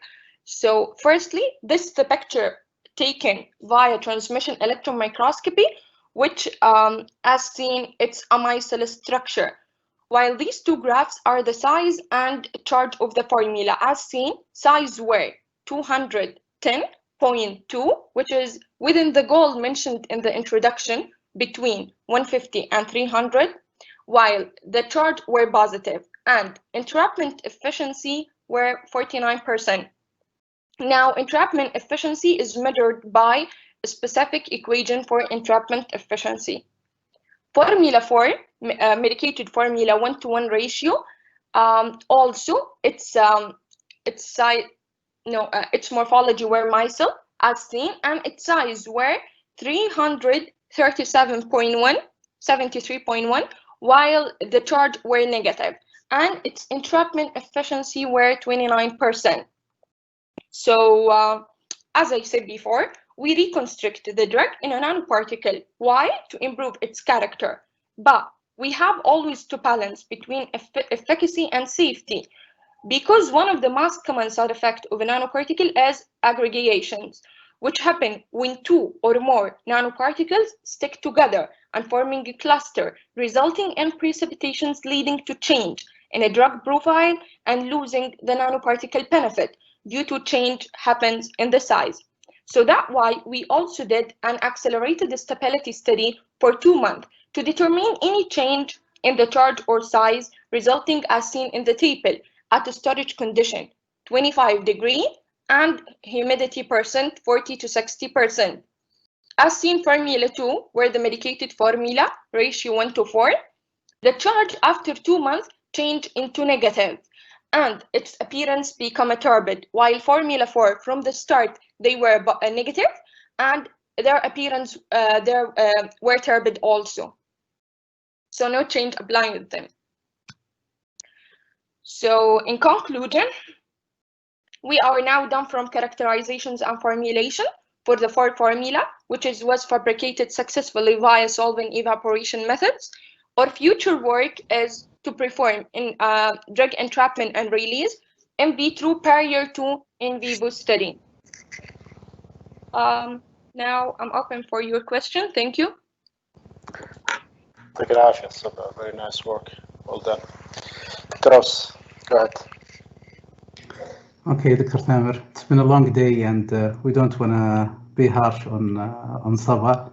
Like Saba, first of all, I want to congratulate you being a fifth-year pharmacy student on doing this work. I know how challenging and tedious this work is, but I have a few comments and probably some suggestions. First of all, I want to ask you, why do you want to do a nanoformulation for fluconazole? What's the reason? Okay, what's wrong with the current formulation of fluconazole? I see its side effect, its severe side effect, and bioavailability of the topical, especially. Okay, so you want to develop this for topical use. Sorry, I can't hear you. So you want to develop this formulation for topical use, correct? No, actually, we did it for a suspension, but yeah, in future work, it will be also in topical. But fluconazole suspension formulation, it's one of the most widely used, and also it may cause a rash. And we specially choose fluconazole among all of the antifungal because its absorption, it's almost 100% following orally. Oral absorption. Okay, so you want why you want to choose a nano formulation? Is it to enhance the stability? Is it to increase absorption? Is it to delay absorption? Why you want to use a nano formulation for fluconazole? Is there a problem with solubility? Do you know what class is fluconazole? What type of yes. What class is it? It's a third generation, and yes, it's one of the main reason. It's to for its solubility and to enhance its bioavailability also. No, I mean what type of biopharmaceutical classification system? Is it type 1 drug, type 2, type 3, type 4?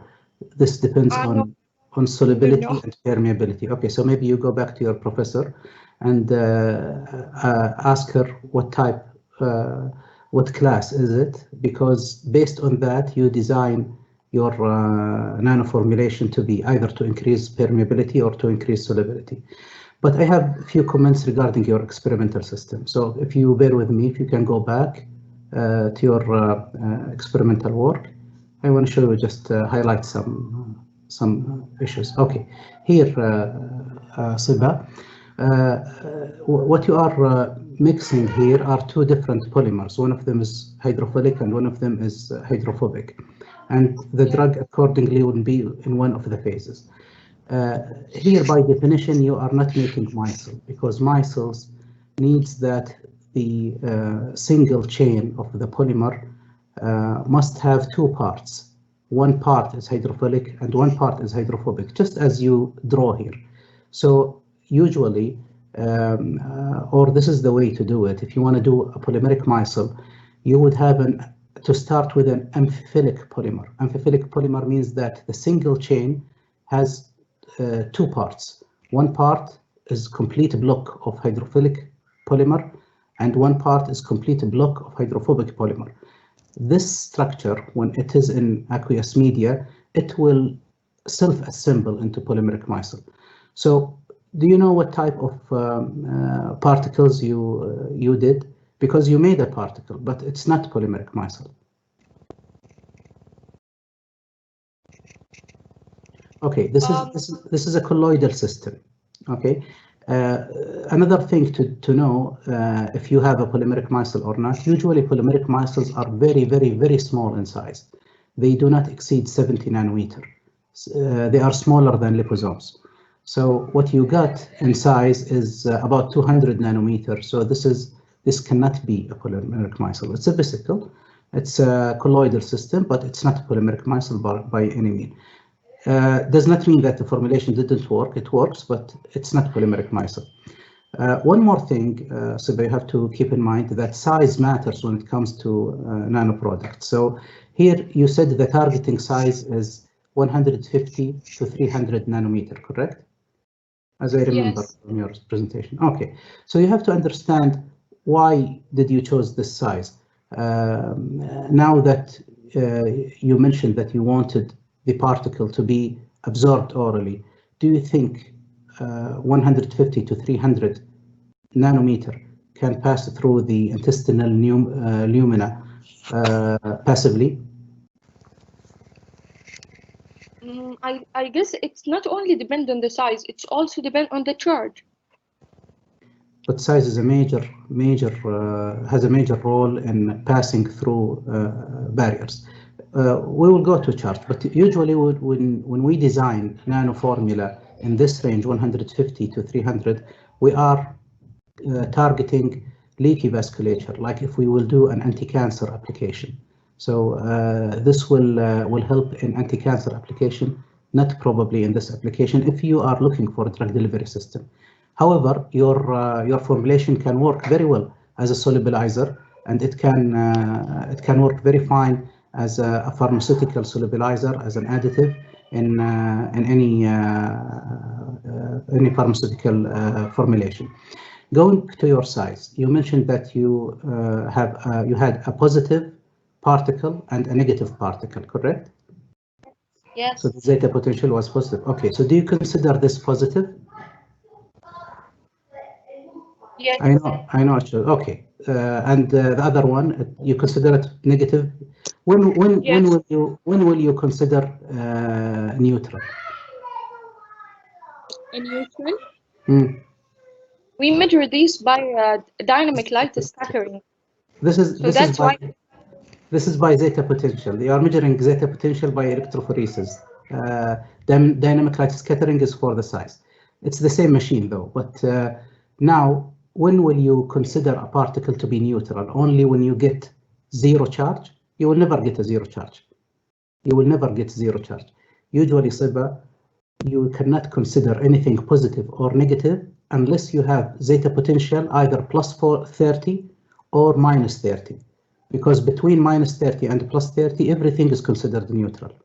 Okay, so keep this in your mind. You have neutral particles, and this is something is very good for biological system. We don't want charged particle in our bodies. Okay, so this is a good achievement that you get. Anyway, I wish you good luck, and I hope you continue with this research and going for in vivo study. Thank you. Very nice work, and I second Dr. Aus that having this in your 5th year in the college and focus on this very important area is really impressive. So Dr. Aus asked many questions that cover most of the topics. So let me ask about what you're going to do after that. You mentioned last slide about the future plan. So can you elaborate what you're going to do in that, and where you're going to do that, and what you're going to use? I don't understand your question, to be honest. What you're going to do for your future work? You're going to stop here, or you're going to do something more? No, we will continue for in vitro study firstly, and we will see the result. Then, yes, we will continue for in vivo. So are we going to do this in the college or where? Yes, in our college. Okay. So what is exact the role for you, Siba, in this project? Okay, me and my colleagues, we are doing the work while our professor, she observed us. Okay, so you did all this work? Yes. Well done. Yes, thank you very much. We just want to start to thank you, Dr. Aus and Dr. Thamer, for your time. يعطيكم ألف عافية اليوم صراحة من الصباح معانا ما قصرتوا وإن شاء الله يكون بإذن الله معانا في النكست إيفنت بإذن الله. شكرا دكتور يعطيكم العافية. يعطيكم العافية. So we'll start the third presentation presented by Dr. Batul Dhani. Pharmacist knowledge about the impact of augmented renal clearance on antimicrobial dosing in critical ill patients, a cross-section study. Do you want us to share your slides? No, I share it. Can you see it? Yes. You can start. Good afternoon, everyone.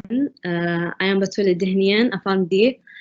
Today I will present our project about the pharmacist knowledge about the impact of augmented renal clearance on the antimicrobial dosing in critically ill patients, a cross-sectional study. Broad-spectrum antibiotics are among the most commonly prescribed medications in the general ward and intensive care unit. In patients with septic shock, several factors could affect the outcomes. Moreover, several factors could impact the antimicrobial pharmacokinetics in critically ill patients.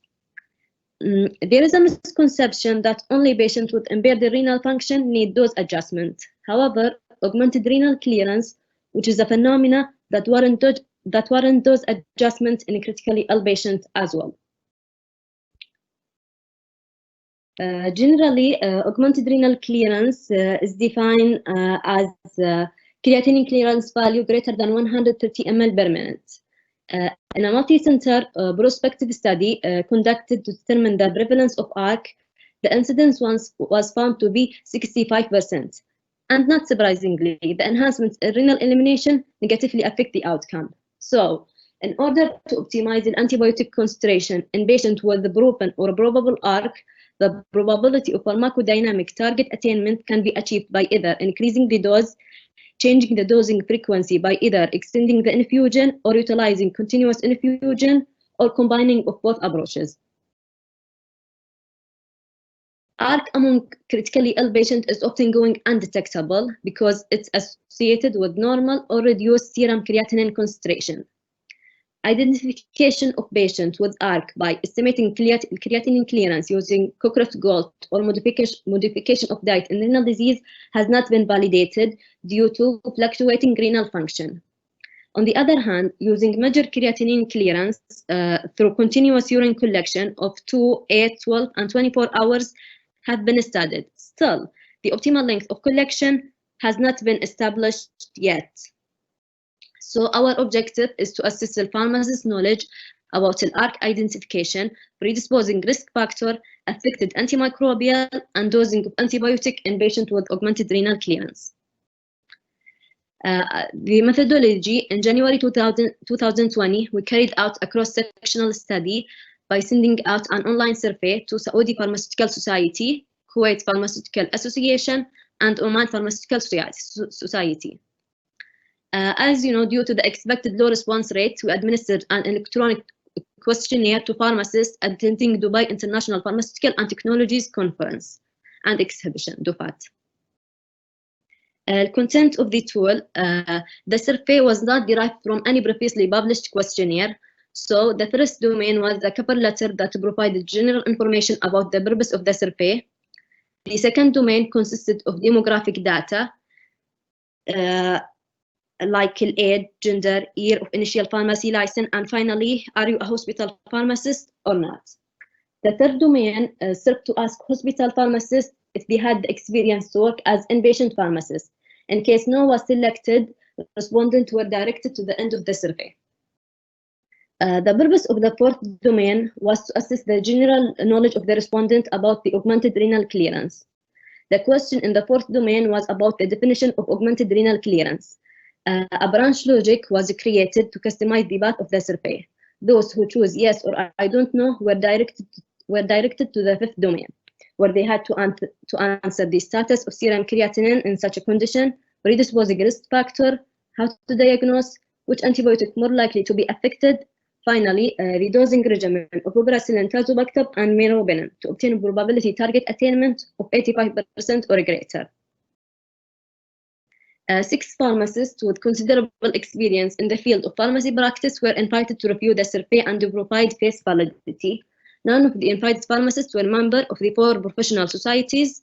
The questionnaire was amended based on the comment and recommendation received. Ethical approval. This study was approved by Research Ethics Committee at King Faisal University. No personal information were asked in the survey, and survey settings were modified to disable IP address and location identification. In addition, written consent in the form of cover letter was provided before proceeding forward with the survey. regarding the statistical analysis, the analysis were carried out using descriptive statistics provided by SurveyMonkey. Data were summarized as percentage, frequencies, and mean. Regarding the result, that raw data was collected from 288, which was dropped to 155 based on the screening criteria utilized. The result has shown an average age of 35 years old, with female gender being the dominant, with a percentage of 35%. Also, most pharmacists get their pharmacy license in 2018. Finally, 134 were included in the final analysis based on the criteria and methodology used in the survey. Both those who said that there is a universal definition of ARC or did not know if there is an accepted definition of ARC were asked about the status of serum creatinine. Elevation in serum creatinine was chosen by 50% of the respondents. Interestingly, only 35.8% stated that serum creatinine decreased or is normal in ARC patients. As you know, serum creatinine is not the sole assessment method of ARC. Normal serum creatinine does not mean normal creatinine clearance. Similarly, thin patient or patient underwent polyamputation will have reduced serum creatinine, or maybe due to enhancements in renal function. So we should check the ARC scoring system. If the scoring system is low, we should check the predisposing factor, like traumatic brain injury or subarachnoid hemorrhage. With respect to the risk factor, only one respondent select all the risk factor correctly. Urine collection was chosen as the assessment, as the recommended assessment method of kidney function by 64% in both group combined. This could be explained by the general and recent understanding that formulas and equations are inadequate in critically ill patients. Antibiotics that more likely to be affected by augmented renal clearance, only 2 respondents chose all hydrophilic antibiotics as the antibiotics that are going to be affected by ARC. The appropriate dose and frequency of administration of Bibrazil and Tazobactam were chosen by the majority of respondents, 60.4%. This could be due to lack of implementation of the extending dosing interval of beta-lactam antibiotics, and particularly Bibrazil Tazobactam in some countries. Unlike Bibrazil Tazobactam, the appropriate dose and frequency of administration of meropenem were chosen only by 35%. The limitation of our study, first, the small number of participated pharmacy in this survey due to low response rate with online survey, and to avoid the selection bias, only those with inpatient experience were allowed to participate. This limits the generalization of our result to non-Gulf countries in the Middle East. Second, a specific creatinine clearance threshold was not included in the questionnaire to avoid respondent confusion, given that study used different thresholds. Finally, it was relatively impossible to compare between respondent knowledge based on country of initial license, as the response rate from the scientific organization was low. In conclusion, pharmacists' knowledge about augmented renal clearance was insufficient. This gap in knowledge was clear when the respondents were asked about the risk factor, serum creatinine status, and antibiotic more likely to be affected. To bridge the gap, we shall develop educational program that target inpatient pharmacists, and particularly those taking care of a critically ill patient, is vital to optimize the antibiotic dosing in such a population. Additionally, developing antimicrobial institutional guideline will help in unifying dosing and administration practices. Thank you for your kind attention. يا شكرا جزيلا، يعطيك العافية ما قصرتي، وشكرا على حماسك بالرغم من أن الوقت الآن أو الثلاثة. طيب السؤال اللي خليك just have probably I will make it to one question or probably two. Now you do have a very small, relatively small sample size. and probably you could have tried, doing like, even manual distribution. Did you think about, ways of increasing your sample size, or at least the response rate, other than just electronic distribution of the survey? احنا استخدمنا السعودي Pharmaceutical Society والother pharmacist organization بس إن الريسبونس ريت كان عالي فتوجهنا إلى دفعات. So, yeah. Okay, but I mean, is there any other way of doing this? Never mind. Other question. Now, your conclusion is that pharmacists, they have lack of knowledge, correct? Insufficient. Yes. Insufficient knowledge. But the thing is, truthfully, if you see, majority of your sample size, they haven't worked in, in patient settings. So how could you make this conclusion while actually your sample size is not your targeted sample size? You don't expect to see, people have an experience, outpatient pharmacists to have experience in this, dosing or augmented dosing antibiotics. So do you think this is question? Only those with experience in inpatient setting were accepted to go forward with the survey. Because I see your conclusion or in your results part. Oh yes, it's actually in the conclusion. So, pardon me, sorry, I was looking at the wrong thing. Anyways, thank you so much then. Appreciate it. Good. Thanks. دكتور معك دكتور عبد الله الثميري. I have no questions, but I would just double point what Dr. Rahim said. The conclusion really doesn't match the title or the objective. I would be very conservative on conclude on that small sample size. Maybe say further research is needed to elaborate on that or validate the results. Something similar to that theme. But thank you for the presentation. Very good objective. Maybe further research is needed in that regard. Thank you. Thank you, Doctor.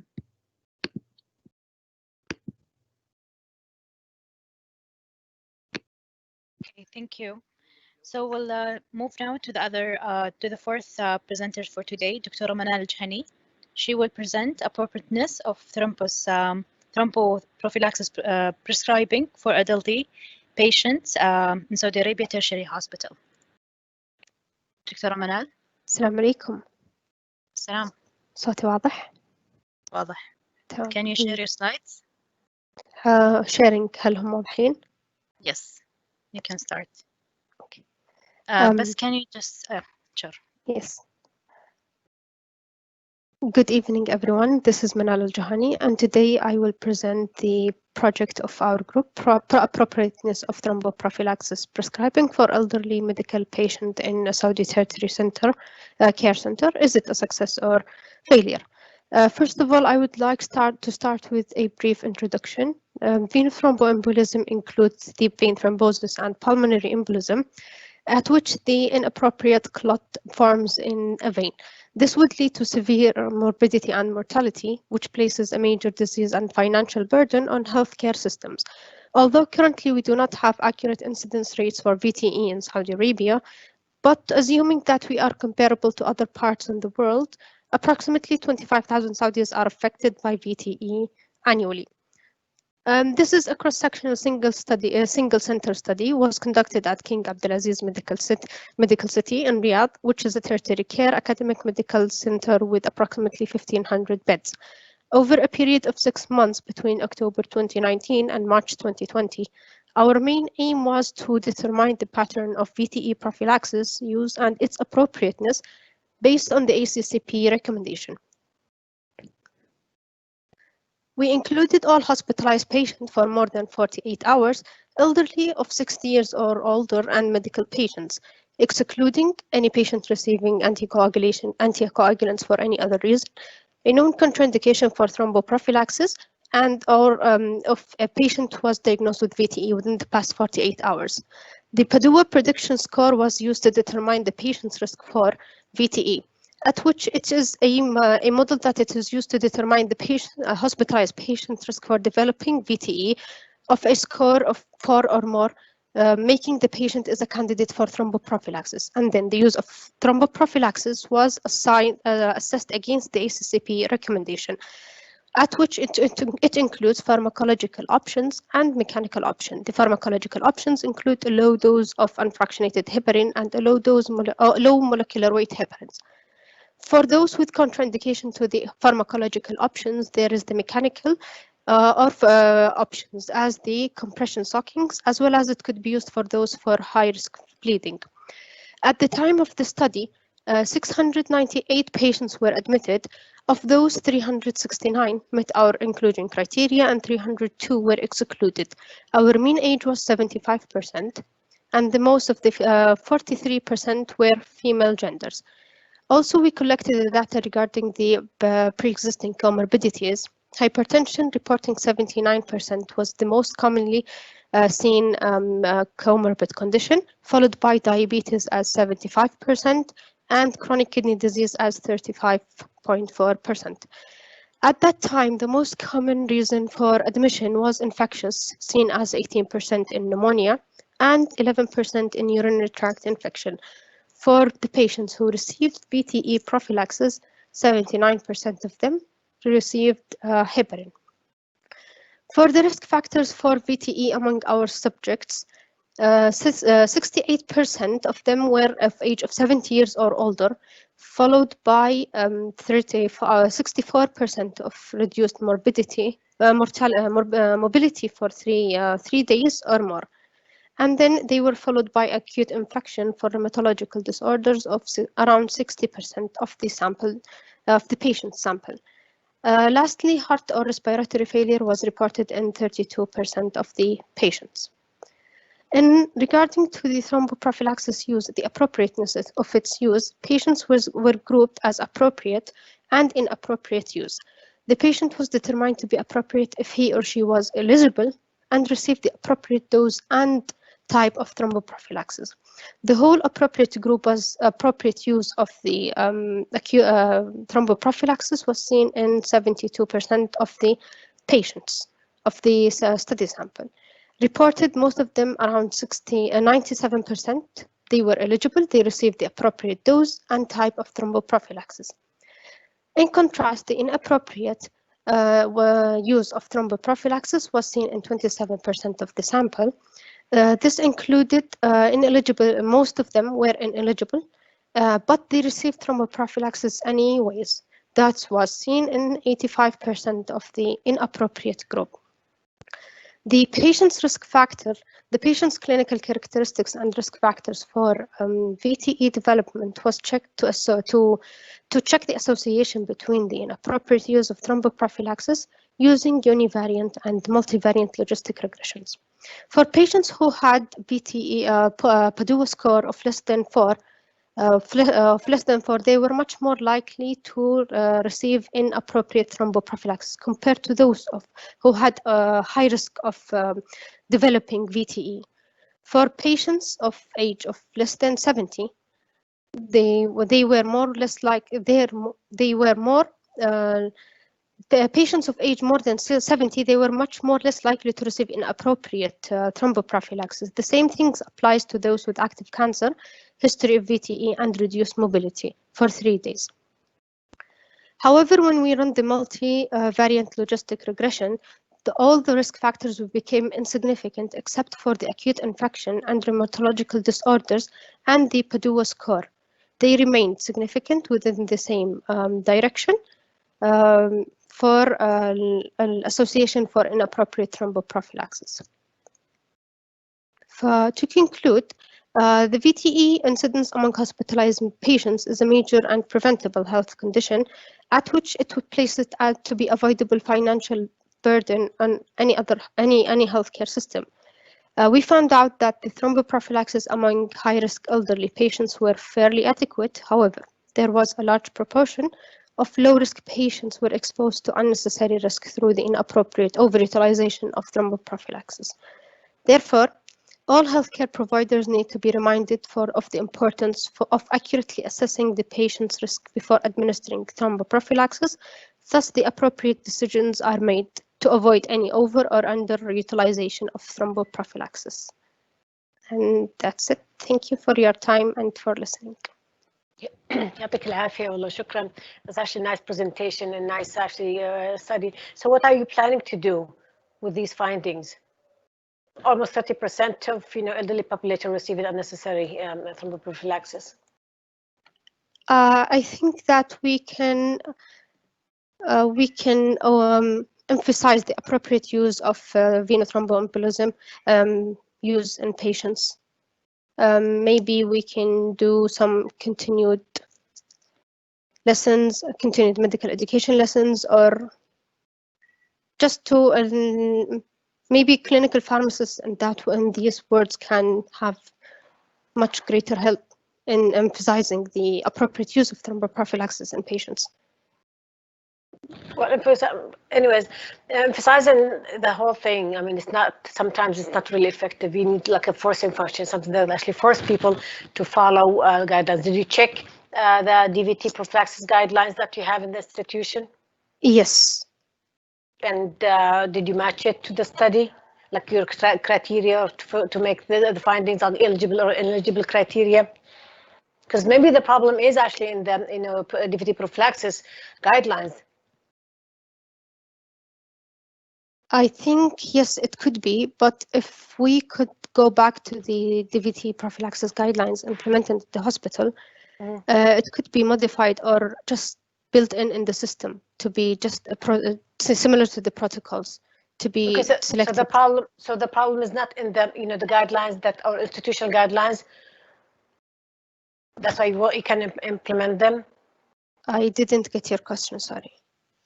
You said we will take the institution guidelines and implement it in the system. So you think the problem is not coming from the institutional guidelines? They're over prescribing for DVT prophylaxis.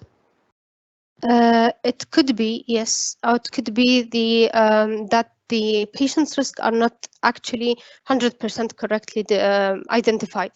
Okay, thank you. Thank you for the questions. Thanks. Salam. شكرا دكتورة على presentation. It's very interesting because usually we see that other way around. People are practicing misuse or underuse, overuse, or insufficient use. It's interesting. However, I want you to just explain the inclusion criteria, specifically the age, the cutoff point for the age. It's just that something I would like you to talk about. Our inclusion criteria was age of more than 60, which is mostly the definition of elderly patients. So that was this is the reason for our cutoff for 60. Okay. Because most of our medical wards were elderly patients. Yes. Okay. Okay, that's all. Thank you. Good presentation. Thank you.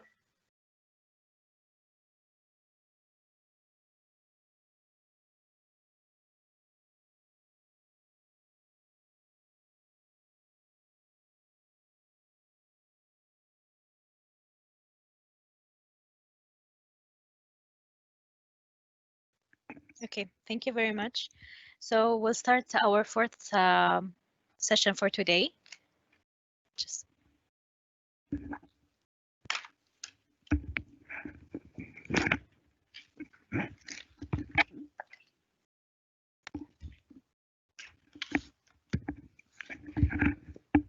Okay, thank you everyone.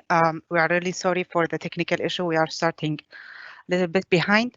So for our third and last session of the day, or fourth and last session of the day, we have the keynote speaker, Dr. Khalid Al-Jali. Dr. Al-Jali graduated with a PharmD degree from King Abdulaziz University. Then he completed his BGY1 pharmacy practice at St. Elizabeth Medical Center, a Tufts University affiliated hospital, and his BGY2 infectious disease pharmacy residency at Beth Israel Deaconess Medical Center, a Harvard Medical School affiliated hospital in Boston. After that, he completed his both antibiotic stewardship pharmacy fellowship and Master of Science in Clinical Translational Research at University of Arizona, USA. Dr. Al-Jali currently is an assistant professor in College of Pharmacy at King Abdulaziz University and infectious disease and antibiotic stewardship pharmacist, and the head of medical interprofessional research branch at the university. He is also an honorary research Research Fellow in College of Pharmacy at University of Arizona, Tucson, Arizona, USA. He's also a member in many international infectious disease societies and scientific committees of many international conferences. Please join me welcoming Dr. Rajali. Dr. Rajali, you can start.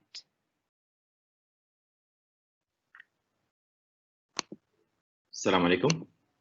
Alaikum assalam wa rahmatullah. I'm trying to share my slide actually. Okay.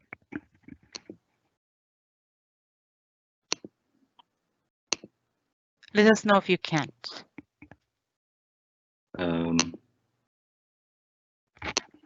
I think I can share it. How about now? Can you see my screen? Not yes, yes, we can see your screen. Okay, now do you see my slide as well? Okay, yes. Excellent. Okay, excellent. Assalamu alaikum. Thank you for the scientific and organizing committee for this excellent event. And it's a great pleasure to be with you today among the other speakers, which I enjoyed their presentation. And so far, I believe, qualitative research were discussed, as well as one of the quantitative research clinical trials. My talk will be about one of the quantitative research as well, observational studies. It's a big topic, so maybe I will focus more on the basic because of time. Before I go over the observational studies, there are different classifications for the study design. Some of them are even debatable, but so far, it was discussed in the clinical trials lecture about, the experimental research, but there is the non-interventional or non-experimental research, which is the observational studies, and they could be classified into descriptive or analytical studies. And sometimes we see difficulty in the determining the type of study design. This is common in pharmacy conferences. People might say retrospective, short review, or they might not specify the exact type of study design. It's not very difficult, so we could ask ourselves, is it descriptive, or are we trying to do more advanced statistics and comparison between two or more groups? If it is descriptive, you have the case report, including 1 or 2 or 3 patients, for example. If it included more patients, then we call it case series. It's still descriptive. We're not comparing 2 groups or anything. If it is like a series and we are comparing, then we call it cohort. And we have the cross-sectional studies, which is debatable. If you look at several references, there is always a debate. Some put it under descriptive, some under analytical, and some say it could be both, depending on whether we are just describing one group, or are we trying to compare between 2 or more groups. Then it would be under analytical more than descriptive. So that's why we will see cross-sectional studies under analytical observation studies as well. Also, we have other types. As we said, we have the cohort studies, which is like case series. We're going to discuss the details about them. So cohort is like case series, but we are comparing between 2 or more groups. In addition, we have the case control, which is different. We're going to discuss the differences between them. We have other types as well of analytical observational studies, such as the before and after studies, which is becoming used more commonly in pharmacy. This is the known hierarchy of study design, classifying studies based on the quality of evidence. So with observational studies, they are more have better quality usually than the just expert opinion or case report, for example. But they have lower quality overall than the randomized clinical trials or well done systematic reviews and meta-analysis. Observation studies have many strengths. In pharmacy, we like to do them a lot. They are easier than, of course, clinical trials, easier to do, and it usually doesn't cost money or much less than randomized clinical trials usually. They don't have risk on patient. We are just collecting data. So we want the data to be secure and everything, but we are not exposing the patient to additional risk or some intervention, unlike the interventional or experimental studies. We can't have although randomized clinical trials are, of course, generally better than observation studies, but sometimes we can't do them. It's just not feasible to do them or unethical. So if you look at, for example, if you want to describe, for example, maybe the signs and symptoms of certain toxicity from some medication, you will not just expose the patient just to see the toxicology of this medication. So you have to collect information from patients who are already, had this toxicity. So sometimes it's just unethical to randomize patients, but you can collect them in observational studies. Also, one of the big advantages, they are considered the real-world studies. Sometimes clinical trials, sometimes if the inclusion, exclusion are very strict, sometimes you end up with, I don't want to say aliens, but patients that we don't have in our real life. Although some clinical trials, they are trying to be pragmatic, but one of the big advantages, of course, for observational studies is that they are describing the world as it is. Nonetheless, they have many limitations, making maybe RCTs preferred over them. They are less strict than randomized clinical trials. Some randomized trials, they are blinded. Observation, of course, they are not blinded. And one of the huge limitations is the confounding factors. Too many confounding factors. We reduce the risk of those confounding factors in randomized clinical trials, by randomization. But you can't just control all of them in observational studies. And even if you control for some, you will end up with some unmeasured confounders that you are not aware of. So always problems with regard to these. You don't know, is it your medication or intervention that made the difference or something else? It could be something unrelated. So we can't know that for sure in observational studies. Several types of bias, for example, the detection bias. Let's say you are, following a patient to see if they develop a certain side effect. And maybe the side effect happened, but it was not detected. It was not reported. Maybe you are looking at outpatient and you don't have good documentation. So you might miss, that one or more of these outcomes happening. This is a big issue with observation studies. Information bias as well. You usually are looking at, record, especially retrospectively, and you end up with records that are not complete or inaccurate. So that could affect certainly the results as well. Selection bias, we avoid them in RCTs. We did reduce selection bias by randomization. You don't have randomization here, and frequently you end up with a big, issues with selection bias. Sometimes, let's say, you are comparing two medications. Maybe one medication is more commonly used when the patient is more sick or sicker. So when you compare the two regimens and you don't find difference, is it really there is no difference, or just because the patient who got the more effective treatment, they were sicker? That's why they received this treatment. So you end up with the wrong conclusion. You end up with a false negative result. That's why always with observation studies, it cannot demonstrate causality, but association. And we have to pay more attention to this, even in the discussion and conclusion. We should say maybe this medication was associated, for example, with better X and Y. But we can say for sure that this medication resulted in or caused, maybe lower mortality or whatever. We can't be sure especially in observational studies.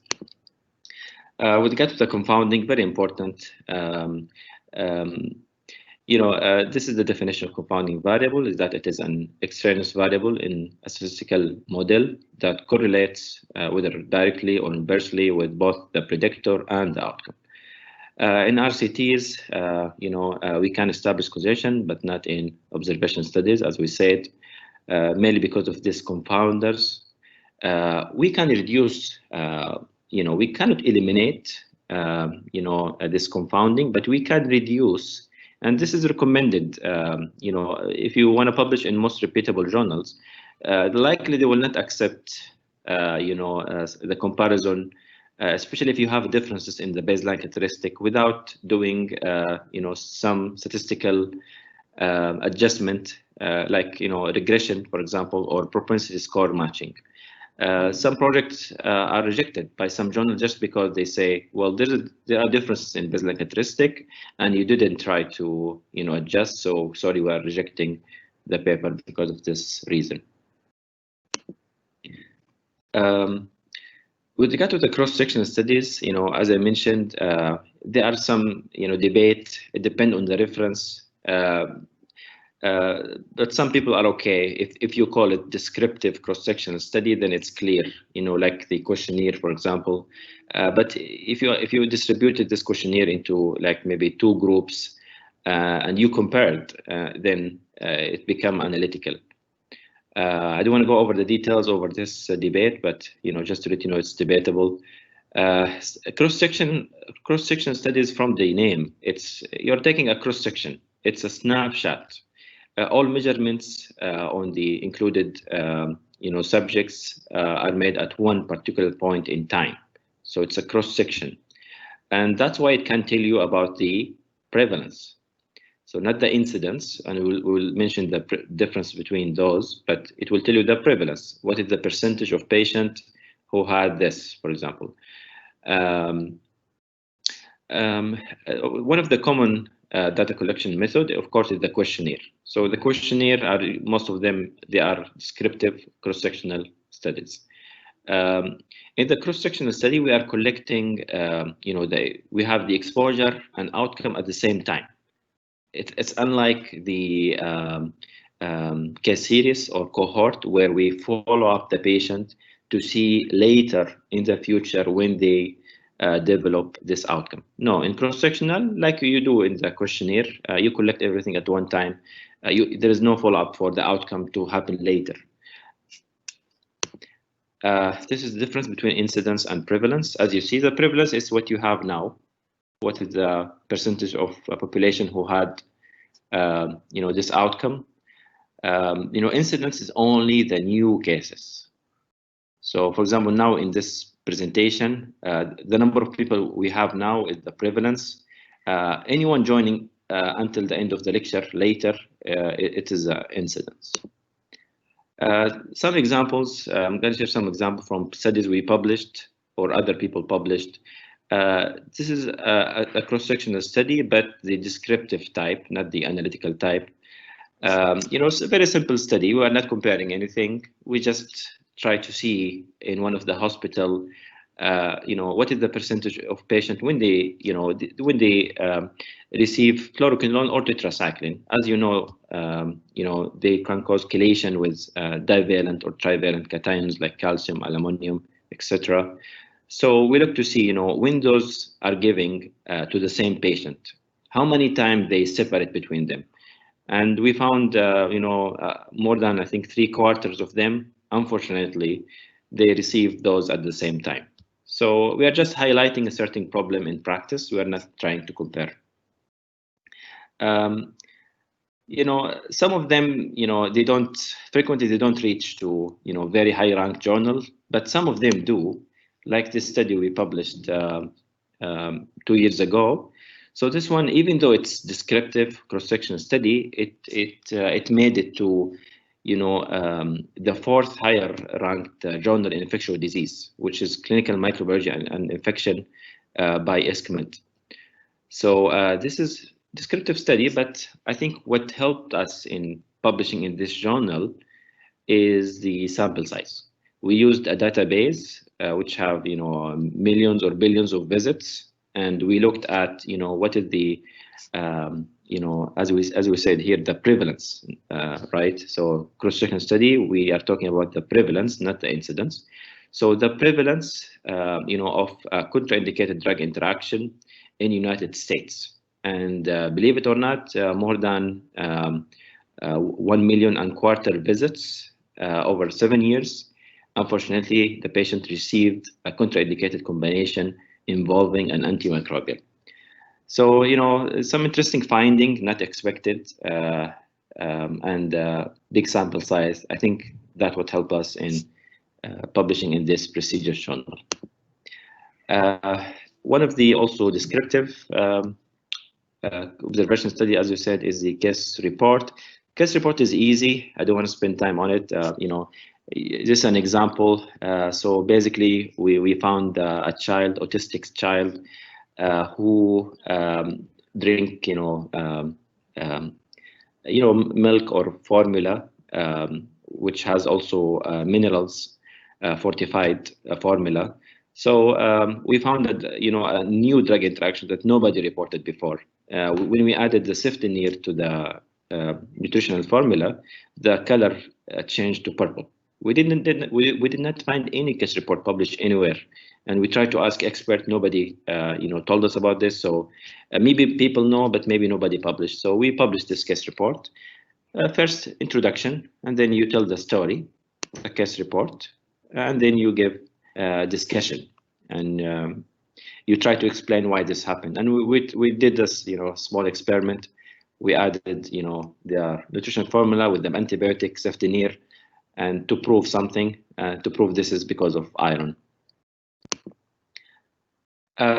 Before and after studies, this is becoming more and more common. I think you can come up with excellent pharmacy project if you do these studies. If you have any quality improvement project, collect data before and after, and then compare, and you could end up with an excellent project. This is one of the projects. This was actually my residency project, the PGY1 project, and it made it to one of the top 10 journals in infectious disease, JACC, which is published by the British Society of Antimicrobial Chemotherapy. Although we didn't have a big sample size or anything, but I think what helped us in publishing in this journal is the significant finding. We had a huge difference or improvement because of our intervention. Also, nobody published similar intervention before, so we were the first to publish about this. I think this might have helped us in reaching to this journal. So, the intervention briefly is, about restriction. When you restrict the antibiotic and require approval from the infectious disease expert. We had this already, but it wasn't working very well. The discussion with physician was very difficult because the patient was just admitted. There is no details. The patient is sick. They don't have cultures. But we noticed after a few days, they are more willing to discuss. And by that time, frequently we have culture results. So we required another approval. And this, by this intervention alone, we were able to reduce significantly the use and duration of broad gram-negative antibiotics like carbapenems, piperacillin, tazobactam, broad-spectrum cephalosporin. Also, we had a problem with vancomycin orally for C. diff. We had a lot of C. diff in this hospital, and frequently they order the test. It come back negative. They don't stop the vancomycin. So after requiring approval again after 3 days, we were able to discontinue many of the vancomycin. So this is about the before and after studies. Next, I'm going to discuss the cohort study, also one of the most commonly used type of studies in pharmacy. The cohort studies, you pick a cohort with similar characteristic, You have two groups or more, and there is some difference between them, like maybe a medication, and you try to compare, and better if you can adjust for other differences, other confounders. So it's like a series, but you have two or more groups and you are comparing. Maybe a hypertensive patient, getting one maybe ACE inhibitor versus beta blocker, and you compare. Cohort studies, one of their challenges, and this is a common mistake I see in pharmacy, some people look at an outcome that is very rare, maybe a side effect that is rare, happening in maybe 0.1% of cases. And they collect 100 patients in one group and 100 patients in another group. In this case, there is no way that you're going to show a statistically significant difference between the two, because you are looking at a rare outcome and you don't have enough sample size. So from the beginning, you shouldn't start this project. So cohort studies are not good for rare outcome, except if you have a very large sample size. They could be prospective or retrospective. So it depends. If the outcome already happened, this is retrospective. If the outcome didn't happen yet and you are following up the patient, waiting for the outcome to happen, this is prospective. So prospective in the future, retrospective in the past. This is an example. We published a cohort study. So there was a debate about anti-staph penicillin versus first generation cephalosporin for MSSA. So we had the two groups, and unfortunately in the baseline characteristic you will see some significant difference between the groups. So to publish it like this, it was difficult. And the way I was included in this study, I wasn't with them actually in the beginning, but this was actually the first study that looked at this differences. I wasn't with them, but I saw them. I saw this study in the news actually. It was the first study then. But then after 3 years, I met the author and I told her about her study. And I told her it was very interesting. Did you publish it? And she said no. I said why? She said because the journal said we have difference between the baseline characteristic and we cannot publish this study. So I suggested doing a regression to adjust for these confounding factors. That would help. It's not like randomized clinical trials, but it would reduce the risk of confounders. I did that and I updated their papers because by then, by that time, several studies similar were published already. So I did the review and added to the paper, and I was added as a co-author later. It was published successfully after doing the adjustment by regression. Another paper also led by Dr. Azwa Kraim in Prince Noor University. This was her residency project, and I was added. I was a fellow back then, and we were seeing that in one hospital there are two different practices by the infectious disease physician.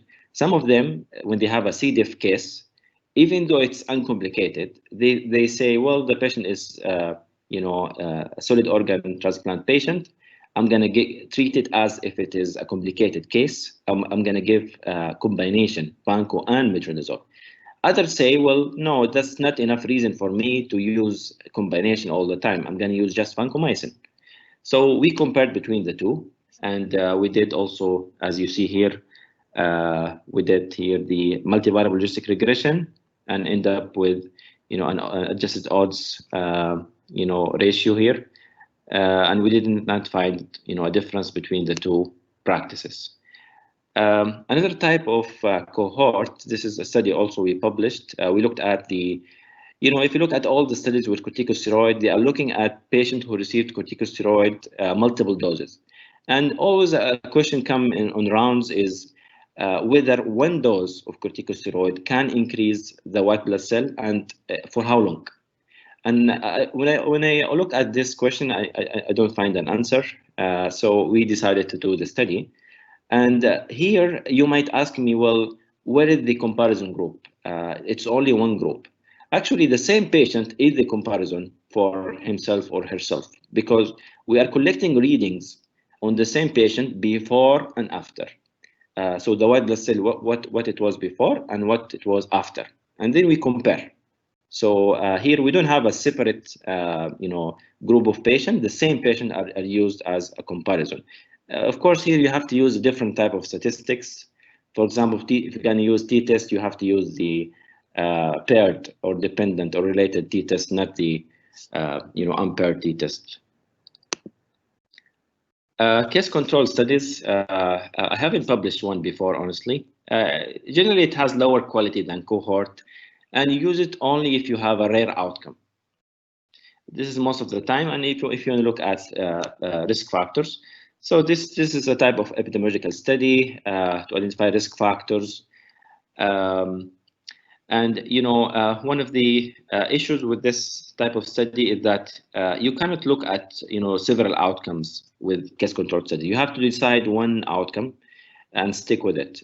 Why? Because you are starting with the outcome and then you go back and look at risk factors. So you cannot have multiple outcomes. It is easier to do that when you are doing a cohort study.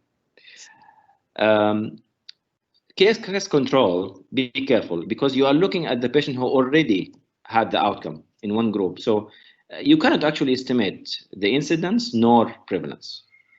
To have the prevalence, you need cross-sectional studies.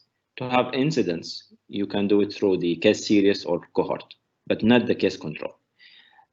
Case control, it's good if you have a rare outcome because you are starting with the outcome. So this is a big difference than the cohort studies, but it's not good if you have a rare exposure. Let's say in one country, nobody smoke, okay? And you are looking at smoking as a risk factor for lung cancer. You cannot conclude anything from this study in this country because nobody smokes, so nobody have the exposure. So you cannot, come up with a conclusion from this study. So cohort is not good for rare outcome. Case control is not good for rare exposure or intervention. This is showing you also the difference between cohort and case control. So in cohort, you pick a population, you classify them into exposed or receiving intervention versus not, or the other group. And you see in each group how many had the outcome versus how many didn't have the outcome. Case control is the opposite. You start with the outcome. You start with the population and see how many developed the outcome and how many didn't. And then you go back and see how many got exposed or received the intervention versus not. So it's the opposite. With cohort, you start with the exposure or intervention. In case control, you start with the outcome. This is an example for case control. So in this study, as you know, statin and daptomycin both can cause myopathy and rhabdomyolysis.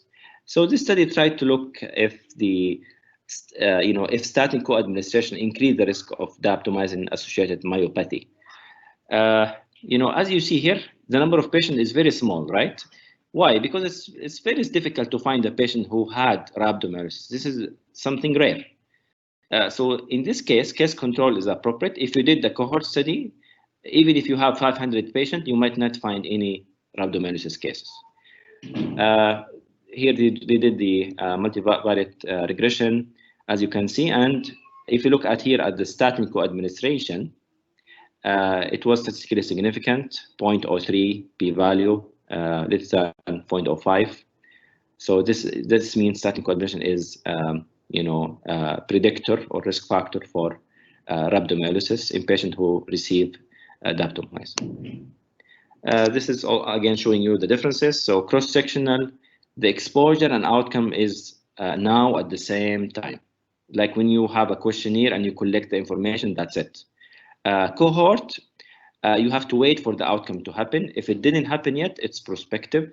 You are following up the patient, waiting for the outcome. If it happened already, it's retrospective. You go to the past. Case control, always retrospective. So you always have to go to the past because one of the group is they already developed the outcome. And for observational studies, by the way, you can still do a meta-analysis. So some people think meta-analysis only for randomized clinical trials.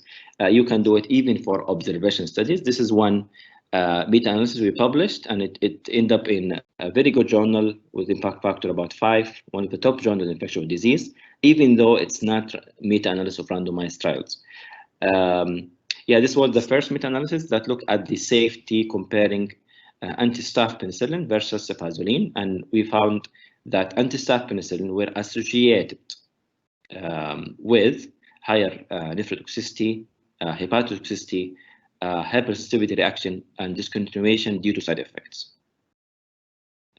By the way, Brian Erstad, since we are pharmacists, he is the president of the ACCP, so it was a pleasure to publish this study with him. I think because of time, I think this is enough. I tried to cover, some of the key information, but these type of studies are very important in pharmacy, and I look forward to see your publications. Thank you very much. If there are questions, I'm willing to answer them. Thank you, Dr. Jali. If any of the attendees had questions, they can type it in the chat, please.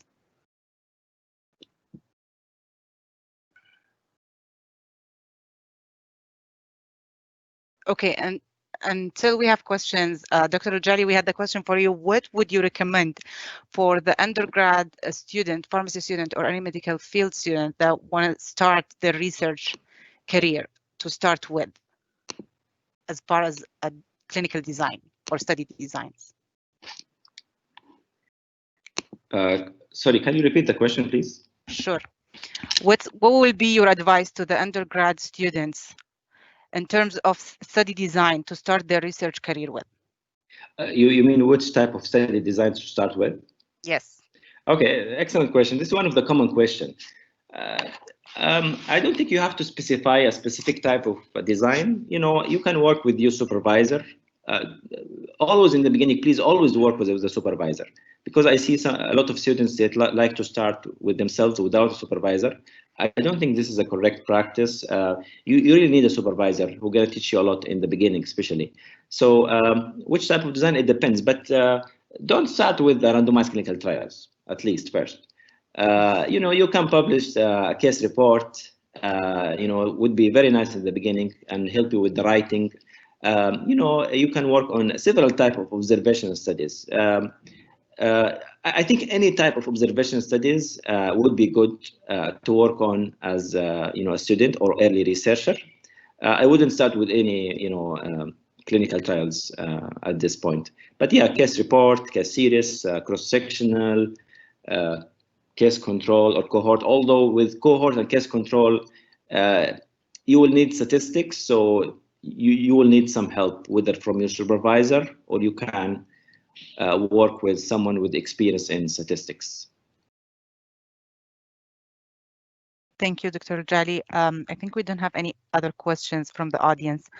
With that, we would like to thank you so much for this informative speak and participating today. Again, sorry for the delay. Thank you so much for being with us today. Next, we will introduce our judges for the day. Thank you, Dr. Abir. Welcome. We still have Dr. Abdullah Thmeri and Dr. Hind Demir. We also have Dr. Hiba Doseri in this session joining us. Dr. Hiba is a professor of pharmaceutics, vice dean of the Faculty of Pharmacy, and deputy director at the Center of Excellence for Drug Research and Industrial Pharmaceutics at King Abdulaziz University. Since Dr. Doseri received her PhD in pharmacy, drug delivery, and nanotechnology from University of Strathclyde in UK 2011, she has been an active researcher with more than 55 published papers in distinguished peer-reviewed journals in ISI and Scopus, and more than 20 funded research projects. She received many national and international awards in recognition of her outstanding research work. Dr. Doseri is a member in many international scientific organizations. She attended and presented several workshops in research and leadership. Welcome, Dr. Doseri. And with that, we will start with the first presentation for this session. It will be presented by Dr. Rahaf Al-Gahtani. Ibuprofen and NSAID used in COVID-19 infected patient is not associated with worse outcome, prospective cohort study. Dr. Rahaf, if you can join us and share your slide. Yes, sure. Thank you, Dr. Abir.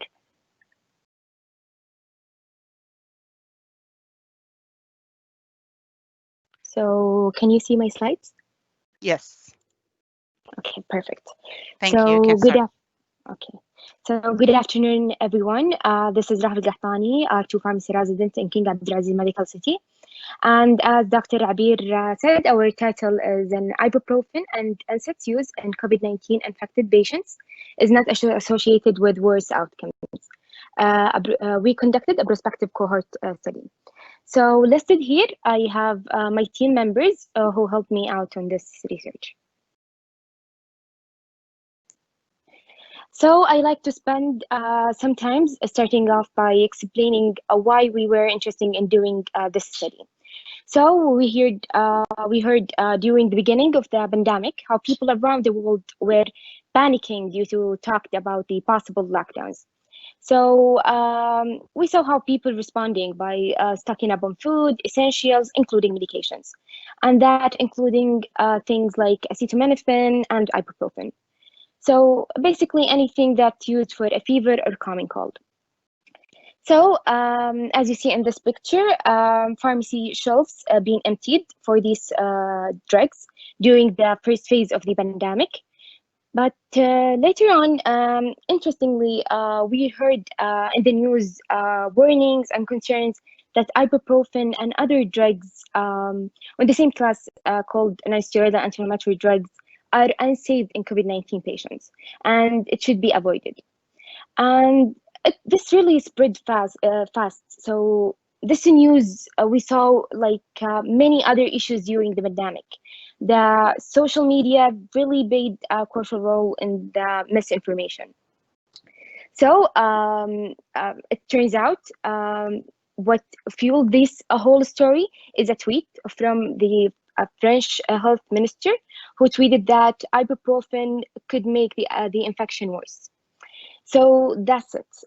There was no published case report, no published observational studies, nothing, just that tweet. So then a paper was published in Lancet. The paper was written by 3 researchers, 2 pulmonologists and 1 pharmacologist. It's actually just assured the correspondence that was suggesting a theory. And that due to the port of entry of the COVID-19, which bind to their target cell through the ACE2, which is angiotensin converting enzyme 2. So some drugs that upregulate the expression of ACE2, for example, the ibuprofen, may facilitate the infection with COVID-19. So there is nothing wrong with this paper, but it's a theory and hardly an evidence. So to recommend avoiding the ibuprofen or NSAIDs at that point. But I think some people looked at that paper as a reason to recommend against using the ibuprofen, especially that it was published in the Lancet. So many institutions after that and organization came out with a statement that there was no evidence to support to avoid the use of NSAIDs and ibuprofen in COVID-19 patients. So we kept digging into the ACE2 theory, which turned out to be pretty interesting. So I have here a graph which showed the role of ACE2 in the lung.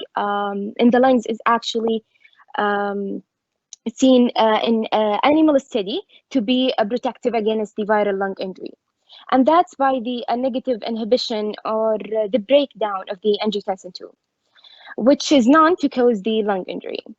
So basically, it means that something like ibuprofen or any drug that upregulate the ACE2 would actually be good in setting of inflammation or acute respiratory distress syndrome. So also there was a theory of benefit when it's come to the NSAIDs and ibuprofen in their setting, but I wish I had more time to go into that, but in 15 minutes, it's pretty hard. So there is other reason why we felt the need to conduct this study, which was the huge number of patients that are on NSAIDs chronically. Also, the availability of this medication as an over-the-counter without a prescription. So it would be really hard to control something like this, especially if there is any safety issues or concerns. In addition to the fact that the next choice, if the NSAIDs were to be avoided by the patient, if they were follow what they heard in the media, it would be the opioid. And we already know the world facing an opioid pandemic crisis, and we don't want to make the crisis worse. We felt all many reasons that the study will be extremely important and have a big impact in our patients. So simply our aim of the study is to assess whether the acute or chronic use of NSAIDs, including ibuprofen, was really associated with worse outcome in COVID-19 patients, to rule out any drug safety concerns. Also, to me, and it's an important reason, was to really open up the path for the researchers into exploring the potential therapeutic use of NSAIDs and the setting of acute respiratory distress syndrome and inflammation. Here you can see our methodology. So our study took place at the King Abdulaziz Medical City and the Ministry of National Guard and Riyadh. So we designed a prospective study. In a typical situation like this, you really probably wait and go with retrospective and look to something like this. But really, due to the urgency of this question, as many patients, as I said, there are on these drugs. So we also figured out early on that we need to look at both acute users of the ibuprofen and other NSAIDs and the other NSAID medication. So this would probably taken it under the course of their illness of fever or headache. But also those patients that were on NSAIDs chronically on pain are included too. So because we know that we have to have those two groups distinctly analyzed. So especially that the theory of regulating the ACE2, which would likely to require a more chronic exposure to the drug. So we include the chronic use of the ibuprofen too. So first, the total COVID positive cases during the study period was 1,015. We exclude some of those patients, and we included 503 patients. We divided them to 5 different groups.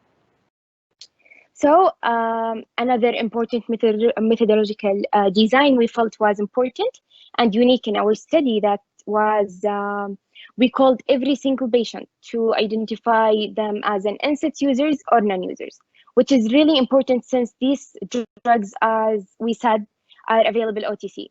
So relying on PIS care or prescribing data alone would have not giving us the accurate information on exposure.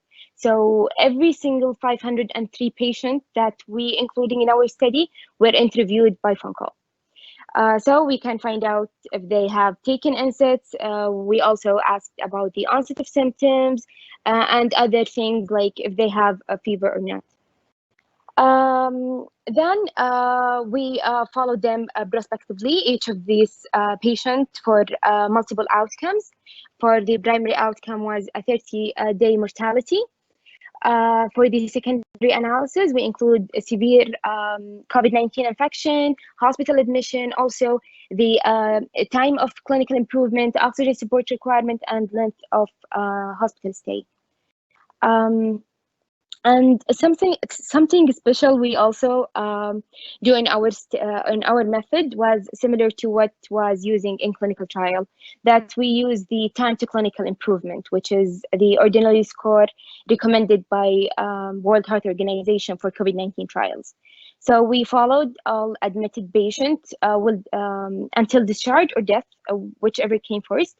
And for patients not admitted, we follow them up to 30 days.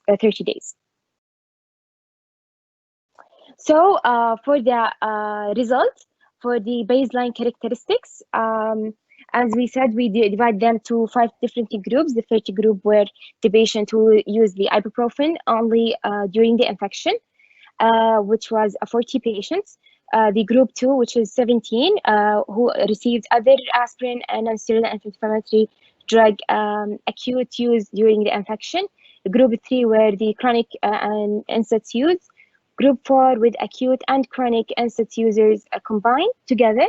For the group 5, which is non-NSAIDs use.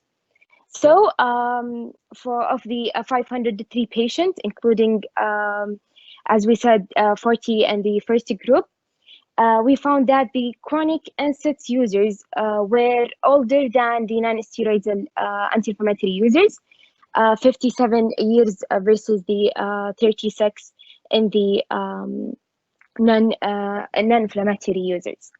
Also, the chronic NSAIDs users were more likely to have combined conditions than the non-steroidal users. For example, here in the diabetes, we have 41 with the 41.1 with the NSAIDs users and 14.8 with the non-NSAIDs users. So for the result, for the outcome, first we will start with the mortality. So in this table, you can show the 2 minutes reminder. Okay. You can see here the table show the unadjusted and adjusted hazard ratio. So for the group 1, which as we said, who was an acute ibuprofen users, was not associated with a greater risk of mortality relative to the non-users. Also, that's before the adjustment and after the adjustment. And also, we looked at the chronic NSAIDs users.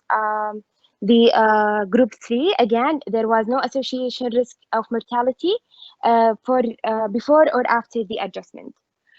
Even for the group 4, which shows no clinical differences between them all. Here you can see the focus on the combined between the acute and the chronic use of NSAIDs. We found that the adjusted mortality in this group was not significantly higher than the non-NSAID group user. Also, similarly, there were no higher risk of the oxygen support or severe COVID-19 disease compared to the non-user. However, in the admission, the adjusted relative risk of admission was higher in the acute and chronic combined compared to the non-users. So in this graph, we're looking to the multiple outcome in any NSAIDs exposure group of admission, also oxygen requirement, severity of the disease, and it's all show no significant differences between them. Here you can see you can take a look at that time of clinical improvement for the acute ibuprofen use. There was no significant differences between the two groups. Also, it's the same with the patient who is at the time of clinical improvement with the patient with chronic use of NSAIDs. No significant differences between them both. Also here you can see also in the patient with an NSAIDs exposure, there was no significantly differences between the both groups in the term of the clinical improvement. So in conclusion, the study shows no association between the ibuprofen or any other NSAIDs in the case of worsening the COVID-19 outcomes. And both acute and chronic exposure to the NSAIDs did not show any significant association with COVID related to the mortality, and no significant differences in the time of a clinical improvement or length of stay, which shows also no statistical significance in non-steroidal users. And if researchers are interested in exploring that potential of the therapeutic use of the NSAIDs in COVID-19, I think they can go to do that without major safety concerns. So that's all. Thank you so much, and I'm opening to all the questions you have. Yeah, thank you, Rahaf. Thank you so much. Actually, interesting research. It will be a short question. Actually, two maybe. Marco, did you get by chance to know the cause of death in patients who actually died? You mean And the mortality rate? Yes, those who died. Yeah. Did you know what caused the death? Actually, no, we didn't go through what's the major reason of death, because most of the patients were admitted in the hospital for other reasons than because of COVID. So how did you adjust for, other comorbidities, co-founders, factors that can affect death or morbidity rate of that matter? What do you mean, Dr. Hind? Like probably. What do you mean? I meant that what if the patient was actually dying, from other reasons, like cancer patient, whatever, and is like a terminal stage of cancer. Did you take that into consideration? Yeah, we see the in the baseline characteristic, we see the malignancy between the groups. We see also the different comorbidities adjusted between the both 5 groups. Thank you so much. Appreciate it. Thank you. Great job.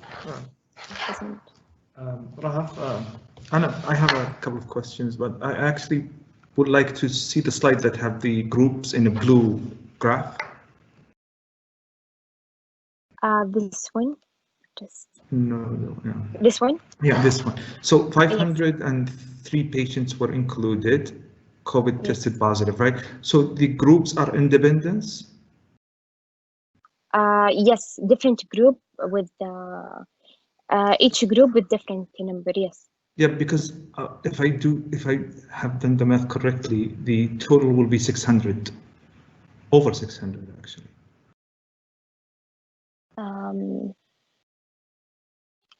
For all of them, for all the groups?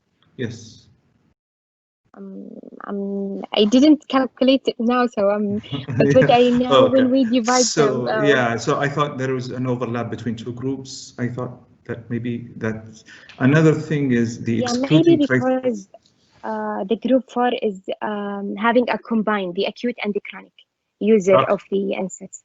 Okay, so I would recommend separating, maybe because I know this is an urgent study that conducted in urgent matter. You probably published it already, but I would recommend in a future presentation that you actually elaborate in the descriptive table, so that will make it. There is no.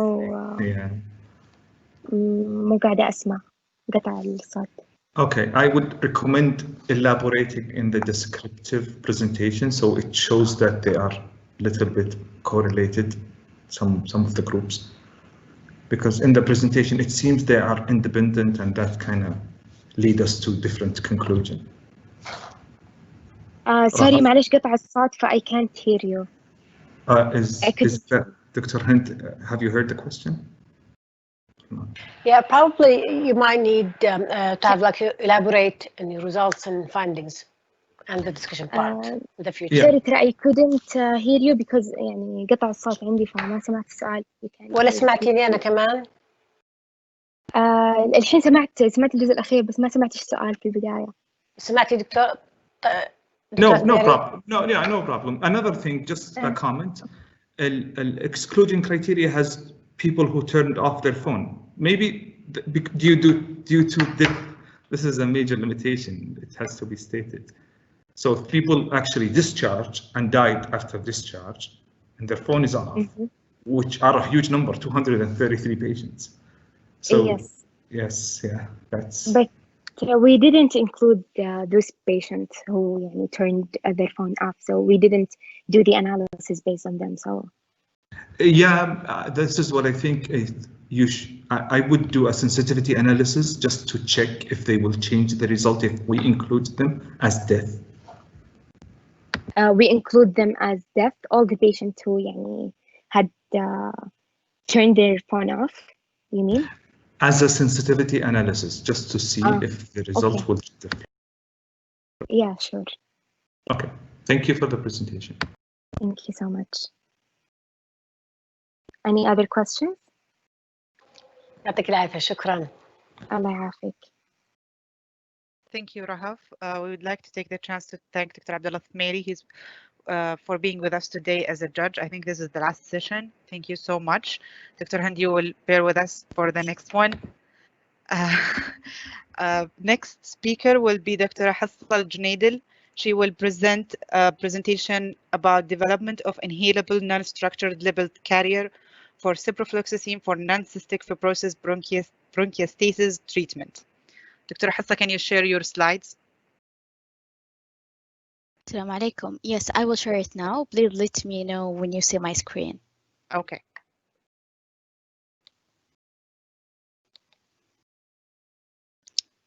Can you see it now? Yes. Okay. Assalamu alaikum. This is Hassa Al-Junaidil.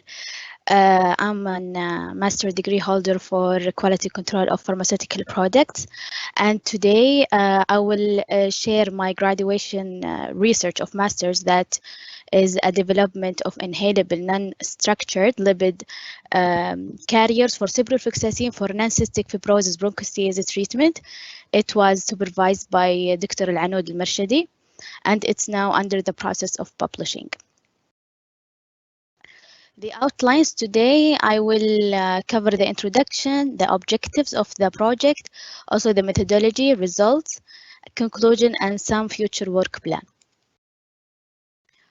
For the introduction, lung infection is associated with repeated pulmonary exacerbation and decrease the quality of patient life, also increasing the mortality. And that will lead us to our disease of concern, which is non-cystic fibrosis bronchiectasis, and it's characterized by the abnormal bronchial dilation and the airway obstruction. And in the therapeutic management, they are using now the antibiotics, the airway clearance, also the bronchial dilator, and there is some therapeutic management challenges owing to the antibiotic resistance and the systemic antibiotic side effects. And also with all of that, there is no approved long-term antibiotic yet for this kind of diseases. So as it's a pulmonary disease, inhalation drug delivery system is an area of interest to the non-invasive system due to the lung special anatomical feature with its excessive surface area, which contains sufficient capillary vessels that causing rapid absorption, and the absorbed drug will reach directly to the circulation, avoiding the first pass effect. So to overcome the serious side effects and to improve the dynamic and the kinetics properties of the drug, a nanotechnology developed for drug targeting. And as a new generation of lipid nanoparticle, the nanolipid carrier was chosen due to its compatibility, the stability, and its controlling release effect. That all will result in increase the entrapment efficiency and also the stability of the drug. Moving forward to our drug of concern, ciprofloxacin, which is a quinolone, and also actually it has a concentration dependent activity, so that make it a suitable candidate for inhaled product where high drug concentration can be reached in the lung. But there is some limitation with ciprofloxacin, such as the absorption of the ciprofloxacin from the lung to the systemic circulation is very rapid, and to improve the residence time of the drug in the lung is to encapsulate it into a nanolipid carrier formulation. So our objective is to create a dry powder inhaler formulation. And one of the most attractive method is the spray drying technique. Why? Due to its simplicity and also for its homogeneous particle production. So we can see that there is a need to develop a new therapies to treat the underlying chronic infection and to reduce the bronchial separation number and to prevent the disease progression. There is some recommendation to use targeted pulmonary drug delivery system for the antibiotics for chronic lung disease management due to its ability to deliver to deliver the high antibiotic concentration directly to the site of infection, and to enhance the efficacy, and to give an advantage for the patient with damaged or impaired pulmonary disease, such the patient of non-cystic fibrosis bronchiectasis. So we proposed to have a nanotechnology formulation for pulmonary inhalation in the form of dry powder to achieve the highest concentration of the antibiotic in the target site, with the lowest side effect that we can have. The objectives of our project is to formulate a lipid nanoparticle as delivery system for pulmonary antibiotics, and to incorporate that formulation into nanocomposite microparticle by the spray drying, with chitosan as a carrier, and to assess their antimicrobial efficacy. So to tackle this objective, we did the following methods. First, the preparation of ciprofloxacin loaded into a nanolipid carrier. We have mixed first beaker with twin 80, the surfactant, and our drug ciprofloxacin with water under 75 degrees centigrade. We mix it with the other beaker, which contain the oleic acid and stearic acid. These are the liquid lipid and the solid lipid. We homogenize them by homogenizers with 6 minutes. After that, we sonicate it with under the same condition, 75 degree, for further 5 minutes. Then we cool it and we use it for further tests. During this preparation, we test the effect of homogenization time, sonication time, the surfactants concentration percentage, and the lipid ratio. Continue with the methodology. We tested the quantification of ciprofloxacin by using the HPLC. We tested the characterization of our formulation using zeta sizer to detect the particle size, zeta potential, and the polydispersity index. For the morphology, we used transmission electron microscopy. We also tested the entrapment efficiency with the SEEN equation. For the in vitro drug release analysis, we used Franz diffusion cell method. We done antimicrobial activity for the sensitivity test using disk diffusion method. For the spray drying technique, we prepare non-composite microparticle using chitosan as a carrier, and we spray it by using mini spray dryer. Sorry. We tested the yield dry powder. We also tested the drug content of that dry powder. We have done the morphology and the size test using the scan electron microscopy. For the aerosolization in vitro study, we have used next generation impactor. And at the end, we did a statistical analysis by ANOVA method. As a result of our project, for our formulation characterization, for the optimization of process parameter, we have seen that for the particle size, it was decreased by increasing of the homogenization until a limit time. Also, we found that there is a decrease in the nanolipid carrier particles with increasing for the sonication time until a limit time. For the surfactant ratio, we found that there is a dramatical decrease in the particle size with the increase of the twin 80 until a limit concentration, but further than 1.25%, there was no decrease. For the lipid ratio observation, we found that the perfect range was from 1 to 3 concentration. More than that, we found the particle have been larger and larger. For the measurement of the size and zeta potential and the polydispersity index, we found that the particle size was in a nanometric range. It was 102 nanometer. Also for the BDI, it was homogeneous as it's less than 0.2. 0.2. For the zeta potential, which indicates the stability of the correlation, it was a negative charge. For the morphology, as you can see here in the picture, we found it is uniform, spherical, homogeneous, smooth shape with a size less than 100 nanometer, which evidence the size that we got from the nanosizer. Continue with the formulation characterization. The entrapment efficiency and the drug content was high. The entrapment efficiency was 98 and the drug content was 99, and that indicate an excellent concentration that will indicate for an excellent antibacterial effect.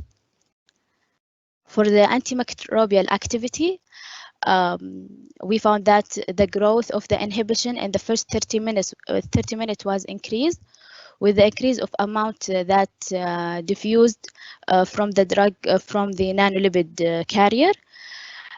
We found that our formulation inhibits the bacterial growth for a longer period than the ciprofloxacin without loaded nanolipid carrier.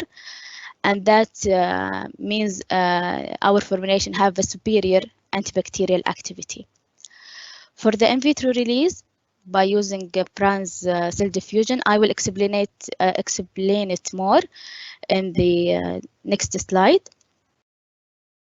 As you can see here, the dotted line is for ciprofloxacin alone, but the second line is for our formulation.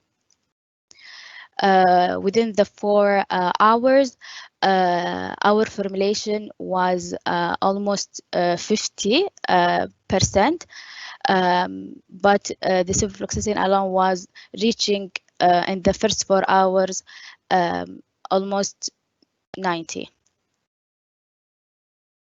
We found that in the first 2 hours, our formulation was rapid released, but it's sustained release with the next 10 hours.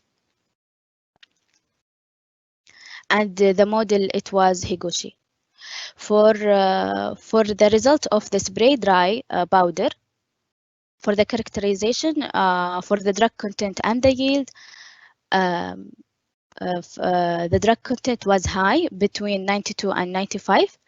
For the yield, it was also high, between 64 and 78. We found that the yield was decreased by increasing the ratio of lipid and chitosan due to there was an adherence of the particle in the wall of the dryer, of the spray dryer. For the aerosolization, the mass median aerodynamic diameter size was between 3.9 and 5.1 micrometer, and this result showed an effective delivery of the particle with ciprofloxacin to the deeper parts of the lung. For the chitosan and lipid ratio, the perfect ratio was 1 to 0.5. That ratio gave us the maximum FPD and FPF, which are the fine particle fraction and fine particle dose, with good aerodynamic behavior and good and deep deposition for the lung. 2 minutes reminder. Okay. For the morphology, as you can see here in the picture, it gave us a spherical and corrugated shape. So as a conclusion, we obtained a formulation in nano size with an excellent entrapment efficiency and drug content percentage. Also with our objective and our target, which is a prolonged release pattern. with an excellent antibacterial effect, which is the main objective. Good drug content in a dry powder form. And all of that is a promising strategy for the treatment of non-cystic fibrosis bronchiectasis patient. For a future plan work, we may recommend for the antimicrobial efficacy of the powder test. Also, we need to test the cell culture, and we need to have in vivo studies to check the activity of the formulation on the patient. And that's it. Thank you so much. And if you have any question, please. يا شكرا يعطيك العافيه ما قصرتي. طبعا لا يفتى ومالك في المدينه ف I will leave the floor for Dr. Hiba Dosari for questions. I have no questions for you. Thank you. يعطيك العافيه. Thank you so much. حصه كانت really a good presentation. I just need to ask you two questions. كيف حسبتي الماس median aerodynamic diameters للmicroparticles? How did you calculate it? Actually, it was done after my project was end with the masters, and my supervisor was done it on behalf of me. Actually, I'm not sure about the details, but I will. It was like calculated with an Excel, but I'm not sure the details. You did not use the geometric one. You are not familiar with that. ولا استخدمتوا الفورمولا to calculate that? Yes, it was a formula, but I'm not sure about the details of the formula of it. Yes. Right. It's okay. Maybe we move to the second question. إيش optimum size range for the inhaled particles? What do you think is the optimum size range?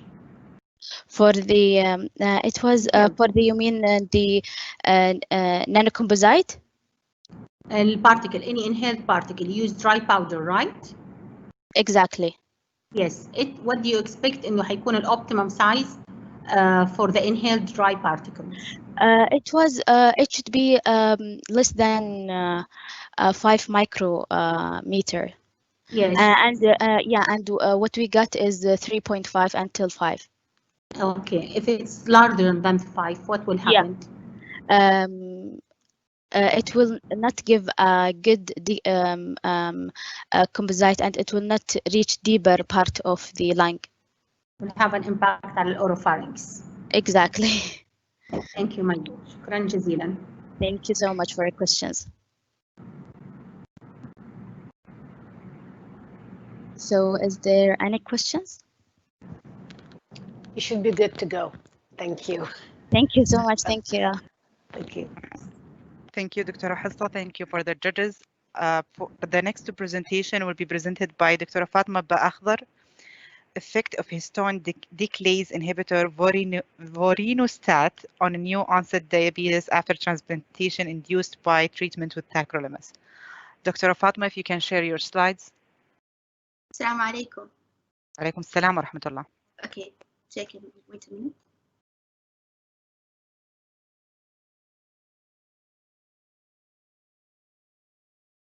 If you can't share your slide, we can share it from here.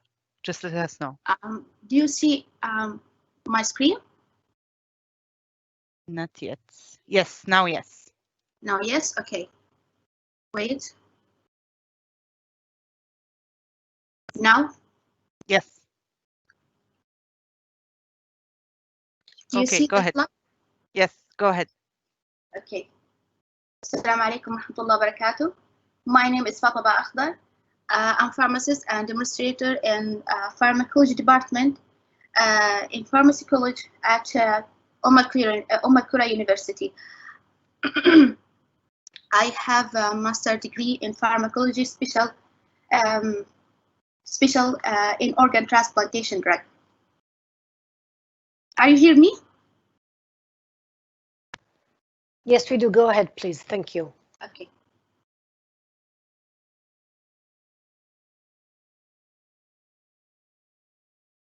we know that in this stage, chronic renal disease is one of the most notable problems in Saudi Arabia during the last 30 years. It can be managed by hemodialysis, but the optimum solution is kidney transplantation. According to the latest report from Saudi Center for Organ Transplantation, kidney transplant has the highest percentage among all types of organ. Of course, after transplant, immunosuppressive drugs form the base of therapeutic regimen, while the main immunosuppressive drug that used in our hospital is tacrolimus, or known as Prograf. Tacrolimus is a type of calcineurin inhibitor that inhibit the T lymphocyte activation, and it has many side effects, which various studies established the direct relationship between use of tacrolimus and develop a specific type of diabetes called new onset diabetes after transplantation, NODAT. The pathogenesis theory of diabetes generated by tacrolimus is still unclear. But perhaps answer is tacrolimus raises the disturbance in glucose metabolism, metabolic pathway through increased oxidative stress and produce apoptosis in beta cell. And this effect lead to decrease in both insulin synthesis and secretion and result NODAT. Usually, the strategy to treatment NODAT is based on use oral hypoglycemic and insulin. Unfortunately, the classical hypoglycemic drug have serious adverse effect on the new transplant organ, like lactic acidosis. So we research about the new drug for diabetes and evaluated if it's suitable for NODAT or not.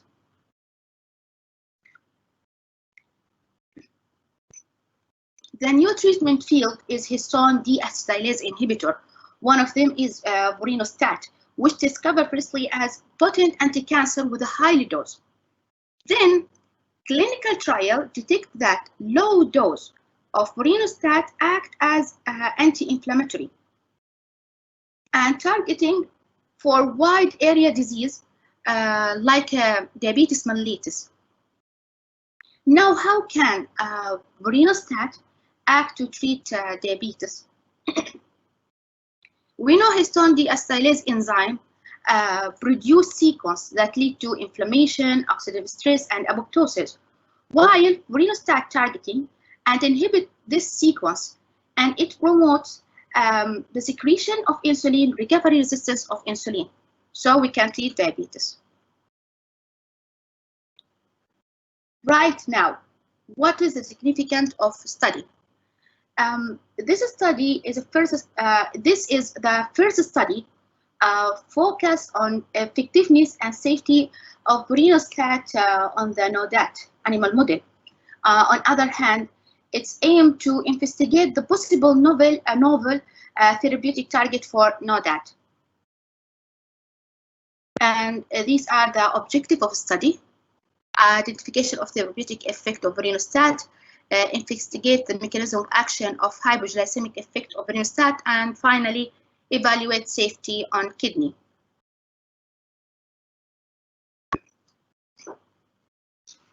As we see in figure, the study was designed to divide the rat randomly into 5 groups, 6 for each one. Deanship group, tacro group, vorino group, and co-administration drug, tacrolimus with vorinostat for 28 days, and tacrolimus for 40 days, and then added vorinostat for from 15 days. At the end of experiment, rats were anesthetized and the blood sample was taken from the heart for analysis of biochemical parameter. And finally, the pancreas was extracted for histopathological H&E stain. Okay.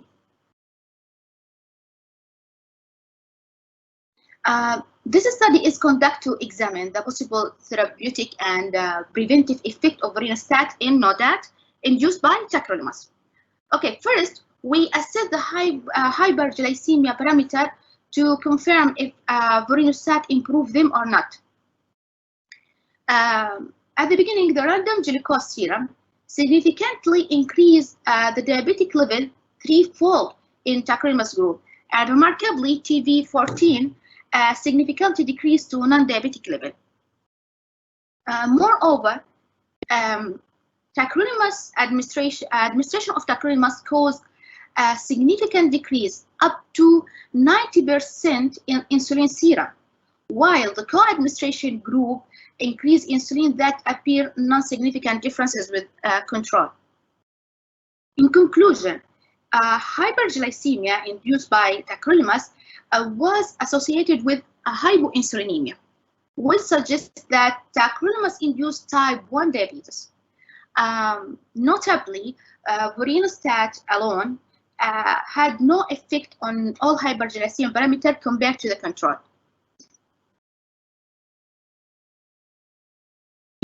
What about apoptosis? Here we use homogenized pancreas to evaluate the tacrolimus-induced beta cell injury and excessive apoptosis. And we can see tacrolimus caused significant increase by 40-fold in caspase-3, which is damaged, while other groups appear more or less normal.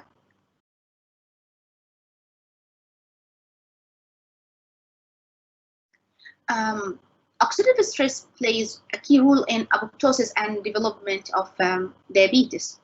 Let's look at the first figure. Tacrolimus significantly decreased antioxidant glutathione by more than 80%. Moreover, vorinostat restored this depletion in co-administration groups. The important point is vorinostat is effective against oxidative stress induced by hyperglycemia, but not under normal condition. Another purpose mechanism of antidiabetic effect of vorinostat in NODAT induced by tacrolimus could be through its anti-inflammatory effect. When we look to this figure, the serum level of TNF-alpha, tumor necrosis factor alpha, significantly elevated in tacrolimus group. Remarkably, co-administration of vorinostat significantly ameliorated the increase in inflammatory cytokines caused by tacrolimus. Now, what about function parameter of kidney? The administration of tacrolimus produced significant increase in urea level. And one of the most important findings in the study was that co-administration with vorinostat had protective effect against increase in urea level caused by tacrolimus through a glucose-independent mechanism, which is a good point.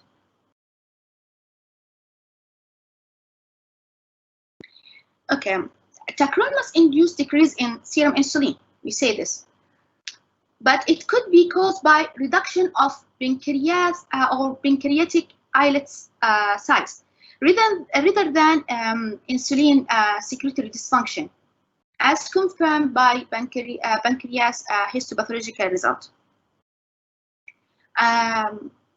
Here, the pancreatic section of DEMSO group show islets of Langerhans appear large, regular, and well-defined. And here, the tacrolimus section, we show the islets were shrinking, destroyed, with mark loss of their cell and small, deeply stained nuclei. Vorinostat increased total area of islets with rounded vesicular nuclei. Here, the co-administration group they appeared increase in islet size with more or less normal cellular arrangement. This gives evidence in addition to the above that tacrolimus enhance islet cell apoptosis. The conclusion, this study puts the pharmacological evidence of efficacy of low dose of vorinostat as anti-inflammatory. Also, it reduced hyperglycemia induced by tacrolimus through both antioxidant and anti-inflammatory effect.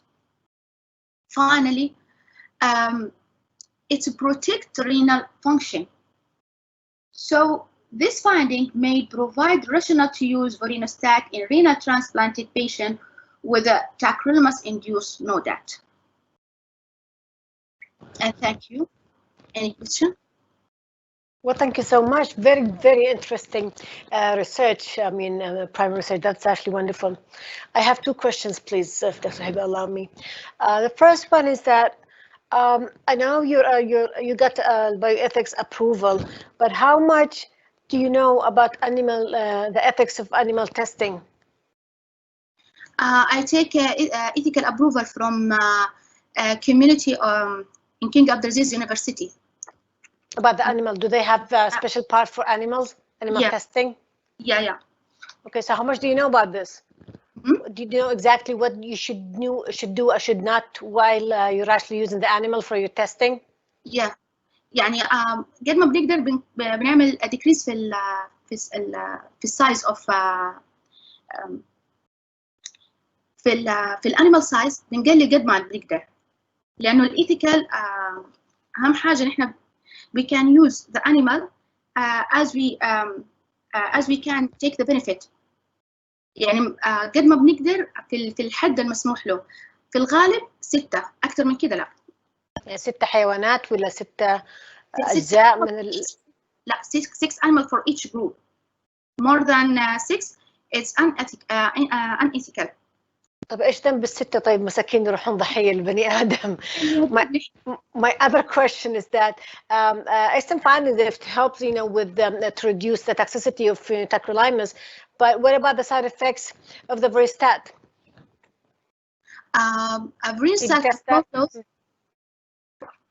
Can you hear me? Yeah. Are you hear me now? Yes, please. Okay. We know that أكيد في side effect للفورينوستات. Okay, but it can be controlled because we use a very low dose, 50 milligram per day. While when we use as anti-cancer, we use 400 milligram. So the side effect is very minimum. حتى يعني السايد effect we can tolerance زي مثلا nausea, fatigue, headache, cough, but not مثلا toxicity and but not nephrotoxicity. It causes proteinuria. It causes proteinuria. So that's why when you say this, it has a protective effect on the kidneys, probably what about the proteinuria? And that's why probably one of the things you might, I mean, it could be considered in future research about the drug. But overall, it's an excellent findings, and thank you so much. We appreciate it. Thank you. Dr. Heba? Yes, please. I will ask one question.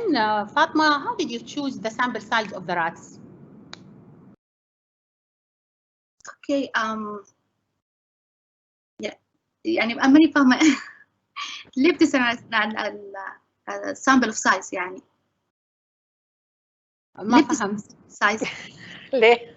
أيوة لا لأنه هي لما نبدأ نشتغل نحن في الانيمال اكسبيرمنت لازم عندنا يعني حدود في العمل.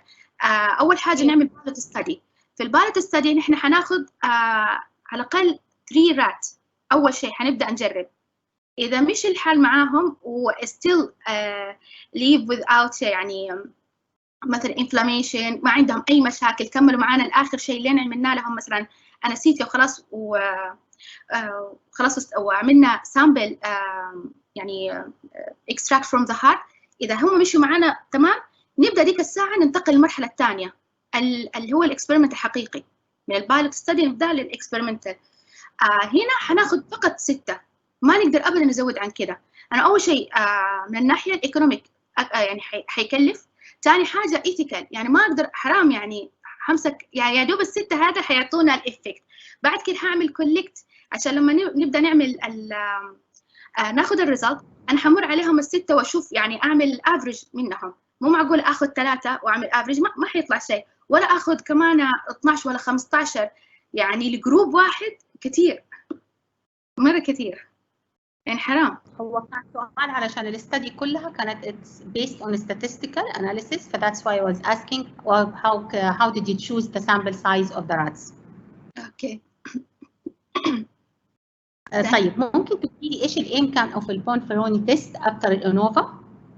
following الانوفا حقتك؟ نعم؟ ما سمعتك، قطع انوفا وبعدين قطع. الصوت مو واضح الان، صوتي واضح فاطمه؟ ايوه شوي رجع تمام. اوكي، ايش الايم اوف البونفيروني تيست following انوفا؟ طيب نحن استخدمناها عشان نبغى نعمل compare between different group. يعني زي مثلا التاكريل مع الفرينستات هم واحد ديزيز واحد تريتمنت، not the same مثلا جروب. هذا اللي هو خلانا نستخدمها. تبغي تفرقي ما between two groups. ايوه different group في كل حاجه، فعشان كده استخدمناها. اوكي no further question for me. شكرا لك. شكرا، يعطيكم العافيه. الله يعافيك. Thank you, Dr. Fatma. With this presentation, this is the last, we will end the session for today. This is the last presentation for today. I would like to take a moment and thanks all the judges for the whole day, especially for the last session. Thank you, Dr. Hind. Thank you, Dr. Hiba. And thank you. Thank you for all the judges for your input, contribution, and times. We really appreciate your support in this. We will take a few minutes to just double check the grades, and then we will be with you in the closing ceremony and announcement for the winners of today. Thank you so much all. يعطيك العافية. شكرا دكتورة. مع السلامة. مع السلامة.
Assalamu alaikum jami'an. It was a very, very long day and it's a very informative day. Thank you very much for everyone to bear with us till this moment. Special thank for our keynote speaker, Dr. Majid al-Juraisi, Dr. Adil al-Harfa, and Dr. Faisal al-Dghaim on his behalf, Dr. Khalid al-Jali, and Dr. Anouf al-Ouda. And I'd like to especially thank a special person who was paired with us the whole day, Dr. Zia. She was sending her comments and her thanks actually in the chat, but we were not able to take all her questions because of the time constraints. So thank you, Dr. Zia, for your participation with us. I'd like to also thank deeply our judges who spent a very hard time with us. Dr. Aus, Dr. Thamer, Dr. Hindam Damir, Dr. Abdullah Shamiri, and Dr. Hib Dosari. You did a very wonderful job. And you did a great job actually in evaluating and judging the presenters. All the presenters today, they did a very good, excellent job. And regardless who wins and who did not win, everybody I expected to be a winner for today. You shared your experience, your researches, your talent in presenting through online. So we'll start now by announcing the winners. And thankfully, we have 5 winners from our speakers today, and the 5th winner is Dr. Rahaf al-Gahtani for her topic, ibuprofen and NSAID using COVID-19 infected patients is not associated with worse outcomes. A prospective cohort study. Dr. Rahaf al-Gahtani is a pharmacy resident from King Abdulaziz Medical City at National Guard, Riyadh. Thank you, Dr. Rahaf. The 4th winner is Dr. Ahmed Rashid for his topic severity of COVID-19 infection among ACI-ARB users in 2 Saudi public specialty hospitals, retrospective cohort study. Thank you very much, Dr. Ahmed Rashid from King Fahd Medical City in Riyadh. Thank you very much for the amazing work. The 3rd winner is Dr. Manal Al-Jahani for her presentation appropriateness of thromboprophylaxis prescribing for elderly medical patients in a Saudi tertiary care hospital. You did a very good job, Manal. Thank you very much for your participation. Now, the 2nd winner is Dr. Khizra Sultana from KMARC for her presentation on a new model to predict bleeding score in non-valvular AFib patients using novel oral anticoagulation in the Arab population. Thank you, Dr. Sultana, for your presentation and for the amazing work. Good job. Now, the 1st winner for this day is a distinguished speaker who amazed the judges very well in the morning session, and he is Dr. Jihad Al-Ghamdi for his topic, targeted next generation sequences of gene involved in warfarin pharmacodynamic and pharmacokinetic pathways using the Saudi warfarin pharmacogenetic study SWAP. Thank you very much, Dr. Jihad, for the amazing work, excellent presentation, outstanding performance. And congratulations for all the winners. We will contact you later for the certificates and for the prizes. And thank you very much, all the speakers who present their work today. Thank you very much. And we'll see you tomorrow early morning at 8 o'clock sharp to start our next session and start with another 5 winners for tomorrow. Thank you very much. See you tomorrow.